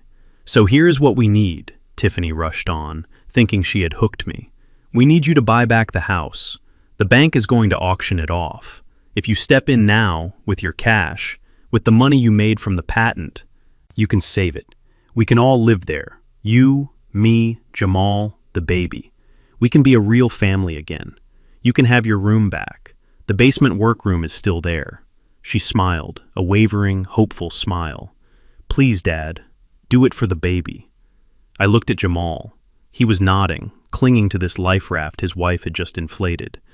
Yeah, Dad, Jamal said, for the baby. I took a step back. I looked at the two of them. I looked at the marble floor. I looked at the chandelier above us. I shifted into engineer mode. I stripped away the emotion, the tears, the word grandfather, and I looked at the raw data. Tiffany, I started, you say you are pregnant. Yes. And you say you are 6 weeks along. Yes. Interesting, I said, because at the rehearsal dinner 2 nights ago, I watched you drink 4 glasses of champagne, and on the yacht, you were doing shots of tequila with the bridesmaids. Now, either you are the most irresponsible mother in history, or you are lying to an old man to get access to his wallet. Tiffany's face went pale. Her mouth opened and closed, but no sound came out. But let's assume, for the sake of argument, that you are telling the truth, I continued, my voice hardening. Let's assume there is a child. You want me to buy the house back? Yes, she whispered. Let's look at the numbers, I said. I raised my hand and began counting off on my fingers. The house was appraised at $700,000. Camilla pulled out $600,000 in a high-interest equity line. That money is gone, stolen. If I buy the house back, I am not buying an asset. I am buying a debt. I would have to pay off the bank's lien just to take title. I took a step closer to them. I am a businessman, Tiffany. I am an investor. Why would I spend $700,000 on a house that is now worth maybe $500 because of the market crash, just to inherit a $600,000 debt? That is a net loss of over $1 million. But it's your home, Tiffany argued. It has sentimental value. Sentimental value doesn't pay the electric bill, I snapped, and it certainly doesn't cover bad decisions. I looked at Jamal. You want a house? I asked him. Get a job. Rent an apartment. Start at the bottom, like I did. Like every man has to do when he falls. But we can't, Tiffany wailed, the fake sweetness vanishing, replaced by panic. We have bad credit. Jamal's score is ruined because of the inquiries. We have no cash for a deposit. Then go to a shelter, I said. A shelter? Tiffany gasped. Like, with homeless people? Yes, I said, with people who are facing reality. Unlike you. I grabbed the handle of my suitcase. You are cruel, Tiffany screamed, dropping the act completely. You are a bitter, selfish old man. You have millions. You could fix this with a signature. You are hoarding it while your family suffers. I stopped. I turned back to them one last time. I am not hoarding it, I said. I am protecting it. I am protecting it from people who think that tears are a currency. I am an engineer, Tiffany. I calculate based on structural integrity and load-bearing limits. And right now, you two are a collapsed bridge. I am not going to drive my truck onto it just because you asked nicely. I looked at her stomach. And if there really is a baby, I said, my voice dropping to a dangerous low, God help that child. Because if he has parents who think lying and begging is a career path, he doesn't stand a chance. I turned around. The automatic doors hissed open. The cold Chicago air hit my face, and it felt like freedom. I didn't look back. I heard Tiffany screaming insults. I heard Jamal sobbing. But it was just noise. It was the sound of a machine that had broken down because the operators didn't read the manual. I walked to the curb. The shuttle bus was waiting. The driver, a man about my age, stepped out and took my bag. Heading home, sir? He asked. I looked at the gray sky, then closed my eyes and pictured the orange tiles of Lisbon. Yes, I said, I am heading home. And this time, I am not leaving a forwarding address. You are just a bitter old man, Jamal screamed, and his voice cracked with the strain of his own impotence. He stepped away from Tiffany and pointed a shaking finger at my chest. You are enjoying this, aren't you? You are enjoying seeing us beg. But who are you really, Dad? You are just a retired electrician. You live on a pension. You clip coupons. You drive a truck that is 10 years old. You act like you are some big shot who can save us, but we know the truth. You don't have the money to buy that house back, even if you wanted to. You were just bluffing to hurt us. The accusation hung in the cold morning air. The shuttle bus driver, who had been loading my suitcase, stopped and looked at us. He looked at Jamal's unbuttoned tuxedo shirt and hotel slippers. Then he looked at me in my travel sweater and glasses. He didn't say anything, but I could see the judgment in his eyes. He saw a respectful older gentleman being harassed by a junkie or a drunk. I could have walked away right then. I could have stepped onto the bus and let Jamal live with his delusion. It would have been the noble thing to do, but I am not a noble man today. I am a man who has been erased by his own family for decades. I am a man who was told he was small. I am a man who was told he was a failure because he didn't drive a Bentley. And sometimes, when you are constantly told you are nothing, you have to show the world exactly what something looks like. I signaled to the driver to wait one moment. I turned back to my son. "You think I am broke?" I asked softly. "You think my refusal is a matter of ability rather than choice?" Jamal laughed, a wet, hysterical sound. "Of course you are broke. Mom took 60%. You live in Portugal because it is cheap. You are a refugee of poverty, Dad. Stop pretending." I reached into the inside pocket of my coat. I didn't pull out a wallet. I pulled out a thin leather case. From it, I extracted a business card. It wasn't my card. It was a heavy cream-colored card with embossed black lettering. I held it out. Jamal didn't want to take it, but his curiosity was a reflex he couldn't control. He snatched it from my hand. "Read it," I said. "Read the name of the company." Jamal squinted at the card. "Diehl and Schmidt Energy Solutions," he read. "Munich, Germany." "So what? You know a German guy. Congratulations." "Turn it over," I said. He flipped the card. On the back, handwritten in blue ink, was a series of numbers. "What is this?" Jamal asked. "A phone number." "It is a wire transfer confirmation code," I said, "and the date next to it is yesterday." I took a step closer to him, forcing him to look me in the eye. "You are right, Jamal. I am a retired electrician. But you forgot what kind of electrician I was. I didn't just screw in light bulbs. I designed systems. And 10 years ago, I patented a smart circuit interrupter that prevents catastrophic surges in industrial power grids. For a long time, nobody wanted it. It was too advanced, too expensive. I paused, letting the words sink in. But the world caught up. Green energy grids need smart protection. Diehl and Schmidt have been courting me for 6 months. We have been negotiating the terms while I sat on my terrace in Lisbon. And yesterday, while you were giving a toast to a con artist and your mother was marrying a felon, I was on a video call with their board of directors. Tiffany had stopped crying. She was staring at me, her mouth slightly open. The gears in her head were turning, shifting from manipulation to calculation. "What does that mean?" she whispered. "It means I sold the patent rights," I said. "I sold the exclusivity for the North American and European markets." "For how much?" Jamal asked. His voice was barely a whisper. He looked at the card again, as if the numbers would appear there. I looked at the shuttle bus. The engine was idling, a deep rumble that felt like power. "The final closing price was $8 million, I said. The silence that followed was different from the silence in the ballroom. The ballroom silence was shock. This silence was death. It was the sound of a universe collapsing. "8?" Jamal repeated. "Million. Cash," I clarified. "Up front. No stock options, no crypto coins, no future promises. $8 million deposited into my account in Zurich yesterday afternoon. And here is the best part," I continued, allowing a small, cold smile to touch my lips.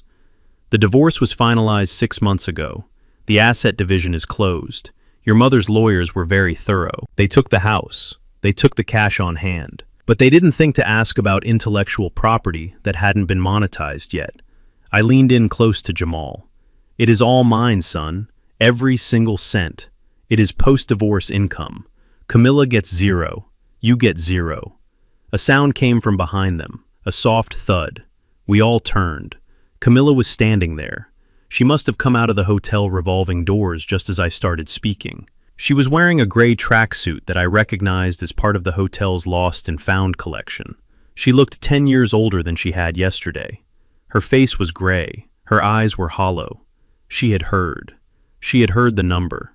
8 million, she whispered. She looked at me. She looked at the man she had thrown away. She looked at the man she had traded for a lie. "Bernard," she said.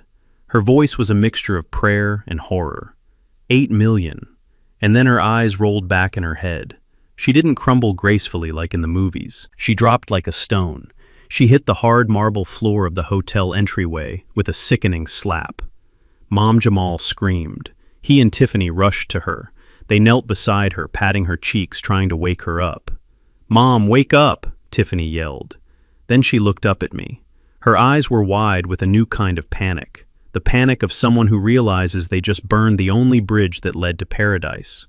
"Dad, help us!" Tiffany screamed. "She is having a heart attack. You have to pay for the ambulance. We don't have insurance." I looked at my ex-wife lying on the floor. I looked at the woman who had demanded a lifestyle she couldn't afford and who had paid the ultimate price for it.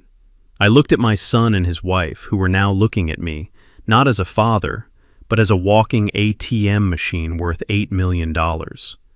I didn't feel triumph. I didn't feel joy. I just felt a profound sense of validation. The math had finally worked out. The ledger was balanced. I turned to the bus driver. "I am ready to go now," I said. "But sir," the driver said, pointing to the scene on the floor. "Don't you want to?" I put my hand on his shoulder. "That is not my family," I said. "That is a cautionary tale." I stepped onto the bus. The doors hissed shut, sealing me inside the warm, quiet cabin. I walked to a seat by the window. As the bus pulled away from the curb, I looked down one last time. I saw hotel security running out to help Camilla. I saw Jamal sitting on the floor, holding his head in his hands, rocking back and forth. I saw Tiffany running after the bus for a few steps, screaming something that I couldn't hear through the glass, before she gave up and collapsed on the sidewalk. I settled back into the seat. I took out my phone. I opened my banking app. I looked at the balance. It was a long string of numbers. It looked abstract. It looked like freedom. I closed the app. I didn't need to look at it. I knew it was real. I watched the city of Chicago slide past the window. The gray buildings, the cold wind, the memories of 40 years of hard labor and thankless sacrifice. "Goodbye," I whispered. The bus merged onto the highway, heading toward the airport, toward the ocean, toward a life where respect was the only currency that mattered. I was 74 years old. I was alone. And for the first time in my life, I was completely and utterly free. I sat in the window seat of the shuttle bus, but the engine didn't rev. The driver hesitated, his foot hovering over the brake, because a frantic pounding had started on the glass door. It was a desperate, rhythmic thudding that sounded like a bird flying into a window pane, over and over again, unable to understand the nature of the barrier. I looked down. It was Jamal. He had pulled himself away from his unconscious mother. He had stepped over his hysterical wife. He was running alongside the bus, his hands slapping the metal, his face pressed against the glass. His tuxedo shirt was torn. He had lost one of his hotel slippers, so he was hopping on one foot and one sock on the cold, dirty pavement of the airport terminal. "Open the door," he screamed. "Dad, please, open the door." The driver looked back at me in the rearview mirror. His eyes asked a silent question. Do we go, or do we wait? I could have nodded. I could have told him to drive. It would have been the easy way out. But I am a man who finishes the job. You don't leave a live wire exposed, even if you are walking away from the building. You cap it off.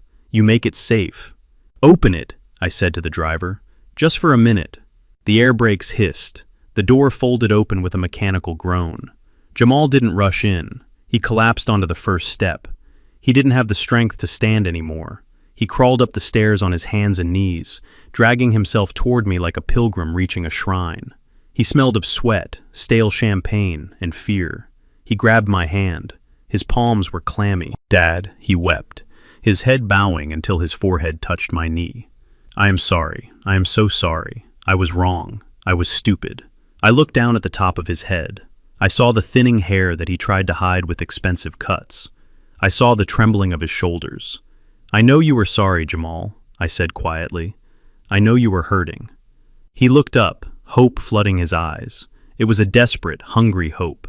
He thought he had found the crack in the armor. He thought he had found the father who used to sign his permission slips and pay his parking tickets. "You forgive me?" he asked, his voice cracking. "You won't leave us? You heard what Tiffany said. We are homeless, Dad. We have nothing. You have $8 million. You can save us. I can help you manage it. I learned a lot from Preston. I know it was a scam, but the principles. I can learn. I can be your asset manager.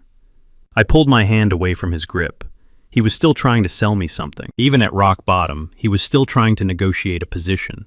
He didn't want a father. He wanted an investor. I reached into the inside pocket of my coat. I kept a small supply of envelopes there. I am a man who likes to be prepared. Jamal saw the movement. His eyes widened. He tracked my hand as it moved from my pocket to the air. He saw the white paper envelope. I saw the calculation happen in real time behind his teary eyes. He thought it was a check. He thought it was cash. He thought it was a lifeline. Here, I said, holding the envelope out to him. Thank you, Dad, Jamal breathed. He snatched the envelope with a speed that was almost predatory. He fumbled with the flap, tearing the paper in his haste. Thank you. I knew you wouldn't abandon me. I knew you loved me. He pulled out the contents. His smile froze. Then it crumbled. Then it died. It wasn't a check. It wasn't a stack of bills. It was a single, printed page and a small rectangular ticket. Jamal stared at them. He flipped the paper over, looking for the money. He shook the envelope, hoping something else would fall out. Nothing did. What is this? He whispered. I leaned forward, resting my elbows on my knees, bringing my face close to his. Look at it, Jamal. Read it. He held up the ticket. His hands were shaking so bad he could barely focus. Greyhound, he read. One way. To Detroit? Yes, I said. The bus leaves in 2 hours from Terminal C. Detroit? He asked, his voice rising in panic. Why Detroit? I don't know anyone in Detroit. Exactly, I said. I pointed to the paper in his other hand. And that, I continued, is a list I compiled last night. It is a list of temp agencies in the Detroit metro area that specialize in unskilled labor. Warehouses, construction cleanup, assembly lines. They don't ask for a resume. They don't care who your father is. They don't care about your credit score. They only care if you show up on time and work until the whistle blows. Jamal looked at the paper as if it were infected. You want me to be a laborer? He gasped. But I am an executive. I am a vice president. You were a vice president of a hallucination, Jamal, I said sharply. In the real world, you are a 35-year-old man with no assets, no skills, and a criminal record pending for fraud. You are not an executive. You are a liability. I sat back in my seat. You said you wanted to be rich, Jamal. You stood on that stage and mocked me. You said I was mediocre because I worked with my hands. You said I was the past. I pointed to the ticket. Well, this is your future. If you are truly the genius you claim to be, if you truly have the drive to be a billionaire, then Detroit shouldn't scare you. Go there, get a job, rent a room, save your money, build something real. But I can't, he wailed. I can't work in a factory. I have soft hands. Then calluses will teach you what respect feels like, I said. He tried to hand the envelope back to me. He tried to push it into my chest. No, I don't want this. I want the money. You have $8 million. Give me $1 million, just $1 million. It is nothing to you. I caught his wrist. My grip was iron. It was the grip of a man who had bent conduit pipe for 4 decades. Jamal winced. It is everything to me, Jamal, because I earned it. And giving it to you wouldn't save you. It would kill you. If I gave you $1 million today, Preston or someone just like him would have it by tomorrow. You are a parasite, Jamal. You have spent your entire life attaching yourself to a host. First me, then your mother, then Preston. You drain them until they are dry, and then you look for the next vein. I shoved his hand back. I am removing the host. But I will starve, he screamed. Tiffany will leave me. If she leaves you because you are poor, then she never loved you, I said. And if you starve, it is because you refuse to eat the food you earned. I looked at the driver. Go, I said. The driver hit the button. The air brakes released with a loud hiss. Jamal realized it was over. He scrambled backward down the steps, terrified that the door would close on him. He landed on the pavement, clutching the envelope and the ticket to his chest, because it was the only thing he had left. Dad, he screamed one last time as the doors folded shut. Don't do this! I didn't look away. I watched him through the glass. I watched him standing there, one shoe on, one shoe off, holding a ticket to a hard life. I spoke to him through the window, even though he couldn't hear me. I am not doing this to you, son. I am doing this for you. The bus lurched forward. The engine roared. Jamal started to run alongside us for a few yards, but he was weak and we were fast. He fell behind. I watched him shrink in the distance. I saw him stop running. I saw him look at the ticket in his hand. He was alone. For the first time in his life, he was completely, terrifyingly alone. And that was the only place where a man could actually be born. I turned forward. The highway stretched out in front of us, a gray ribbon leading to the sky. I picked up my phone. I deleted his number. Then I deleted Camilla's, then Tiffany's. I felt a vibration in my pocket. It was an email from my architect in Lisbon. He had sent the sketches for the new villa I was planning to build. It had a large garden, a library, and a guest house for friends who were real. I opened the file. The colors were bright. The lines were clean. It looked like peace. I am Bernard King. I am 74 years old. I lost a family that never existed, but I found a dignity that will never expire. And as the bus accelerated toward the departure terminal, I realized that the best investment I ever made wasn't the patent, and it wasn't the savings. It was the bus ticket I just gave my son. If he uses it, he might survive. If he throws it away, he will vanish. But either way, the circuit is closed. The job is done. I close my eyes and let the motion of the bus rock me into a quiet, satisfied rest. Next stop, Portugal. Next stop, my life. The flight back to Lisbon was the longest of my life, not because of the distance, but because of the sheer weight of what I was leaving behind. I slept for most of it, the kind of exhaustion that goes down to the bone. But when the wheels touched the tarmac in Portugal, when I stepped out of the airport and felt that specific, warm Atlantic breeze on my face, I felt the last shackles fall away. I took a taxi to my apartment in the Alfama district.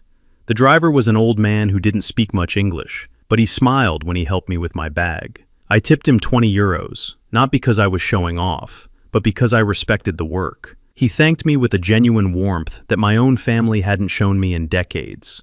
I walked up the stone steps to my door. I put the key in the lock. It turned smoothly. No codes to remember. No biometrics. No banks threatening to foreclose. Just a simple, mechanical lock protecting a space that was entirely mine. Inside, the air smelled of lemon polish and the sea. My books were exactly where I left them. My chair was waiting by the window. I put my suitcase down in the hallway and didn't even unpack. I walked straight to the terrace doors and threw them open. The sun was beginning to set over the Tagus River. The water was a sheet of hammered gold, reflecting the orange roofs of the city. I could hear the distant sound of a fado singer practicing in a cafe down the street, a mournful, beautiful sound that spoke of destiny and the sea. I went to the kitchen and opened a bottle of wine. It wasn't a $2,000 bottle of Chateau Margaux with a fake label. It was a 20-euro bottle of local red from the Alentejo region. I poured a glass and walked back out to the balcony. I took a sip. It tasted like earth and sun and truth. It was rich, complex, and unpretentious. I sat there for a long time, watching the light fade. For years, I had been terrified of this moment. I had been terrified of being an old man, sitting alone on a balcony. Camilla had always told me that without her, I would be a lonely, pathetic hermit. Jamal had told me that without grandchildren, my life would have no legacy. They were wrong. Loneliness is not sitting alone on a terrace in Lisbon with $8 million in the bank and a clear conscience. Loneliness is sitting at a dinner table with 3 people who are calculating how much you are worth when you die. Loneliness is sleeping next to a woman who is dreaming of a man with a faster car. Loneliness is raising a son who looks at you and sees an obstacle instead of a father. I wasn't lonely. I was solitary. And there is a world of difference. My phone pinged on the table. It wasn't a call from them. I had changed my number the moment I landed. It was an email from the private investigator, Frank. He was wrapping up the file. He thought I might want to know the final disposition of the assets, as he called them. I opened the email. I read it with the detached interest of an engineer reading a post-mortem report on a collapsed bridge. Camilla. My ex-wife was currently residing in a studio apartment in a government-subsidized housing complex on the south side of Chicago. The police had seized everything that wasn't protected by basic bankruptcy laws. Her jewelry was gone. Her furs were sold at auction. The money she had wired to Preston was untraceable, lost in the labyrinth of offshore accounts that the authorities were still trying to unravel.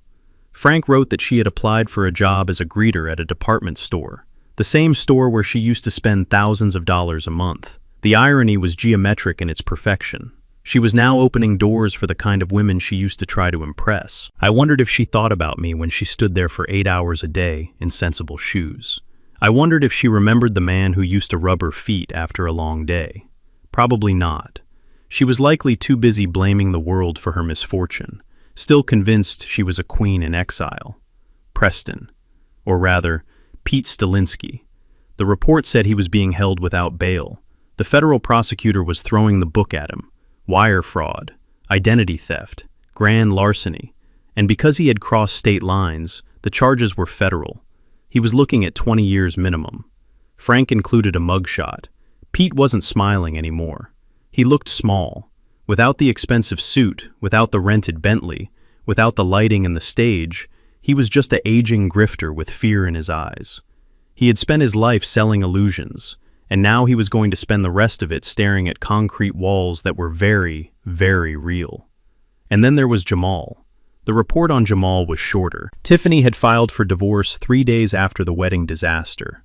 She cited irreconcilable differences, which is lawyer speak for he ran out of money. She had moved back in with her parents in Wisconsin and was already posting pictures on social media with a new boyfriend, a car salesman this time. She moved fast. Parasites always do. Jamal didn't fight the divorce. He didn't have the money for a lawyer. Frank tracked him to a boarding house in Detroit. He had used the bus ticket. He was working the night shift at a logistics warehouse loading trucks. It was hard, back-breaking work. The kind of work he used to sneer at. The kind of work I did for 40 years to buy him his first car. Frank said Jamal was living in a small room with a shared bathroom. He had no car. He took the bus to work. I put the phone down. I sipped my wine.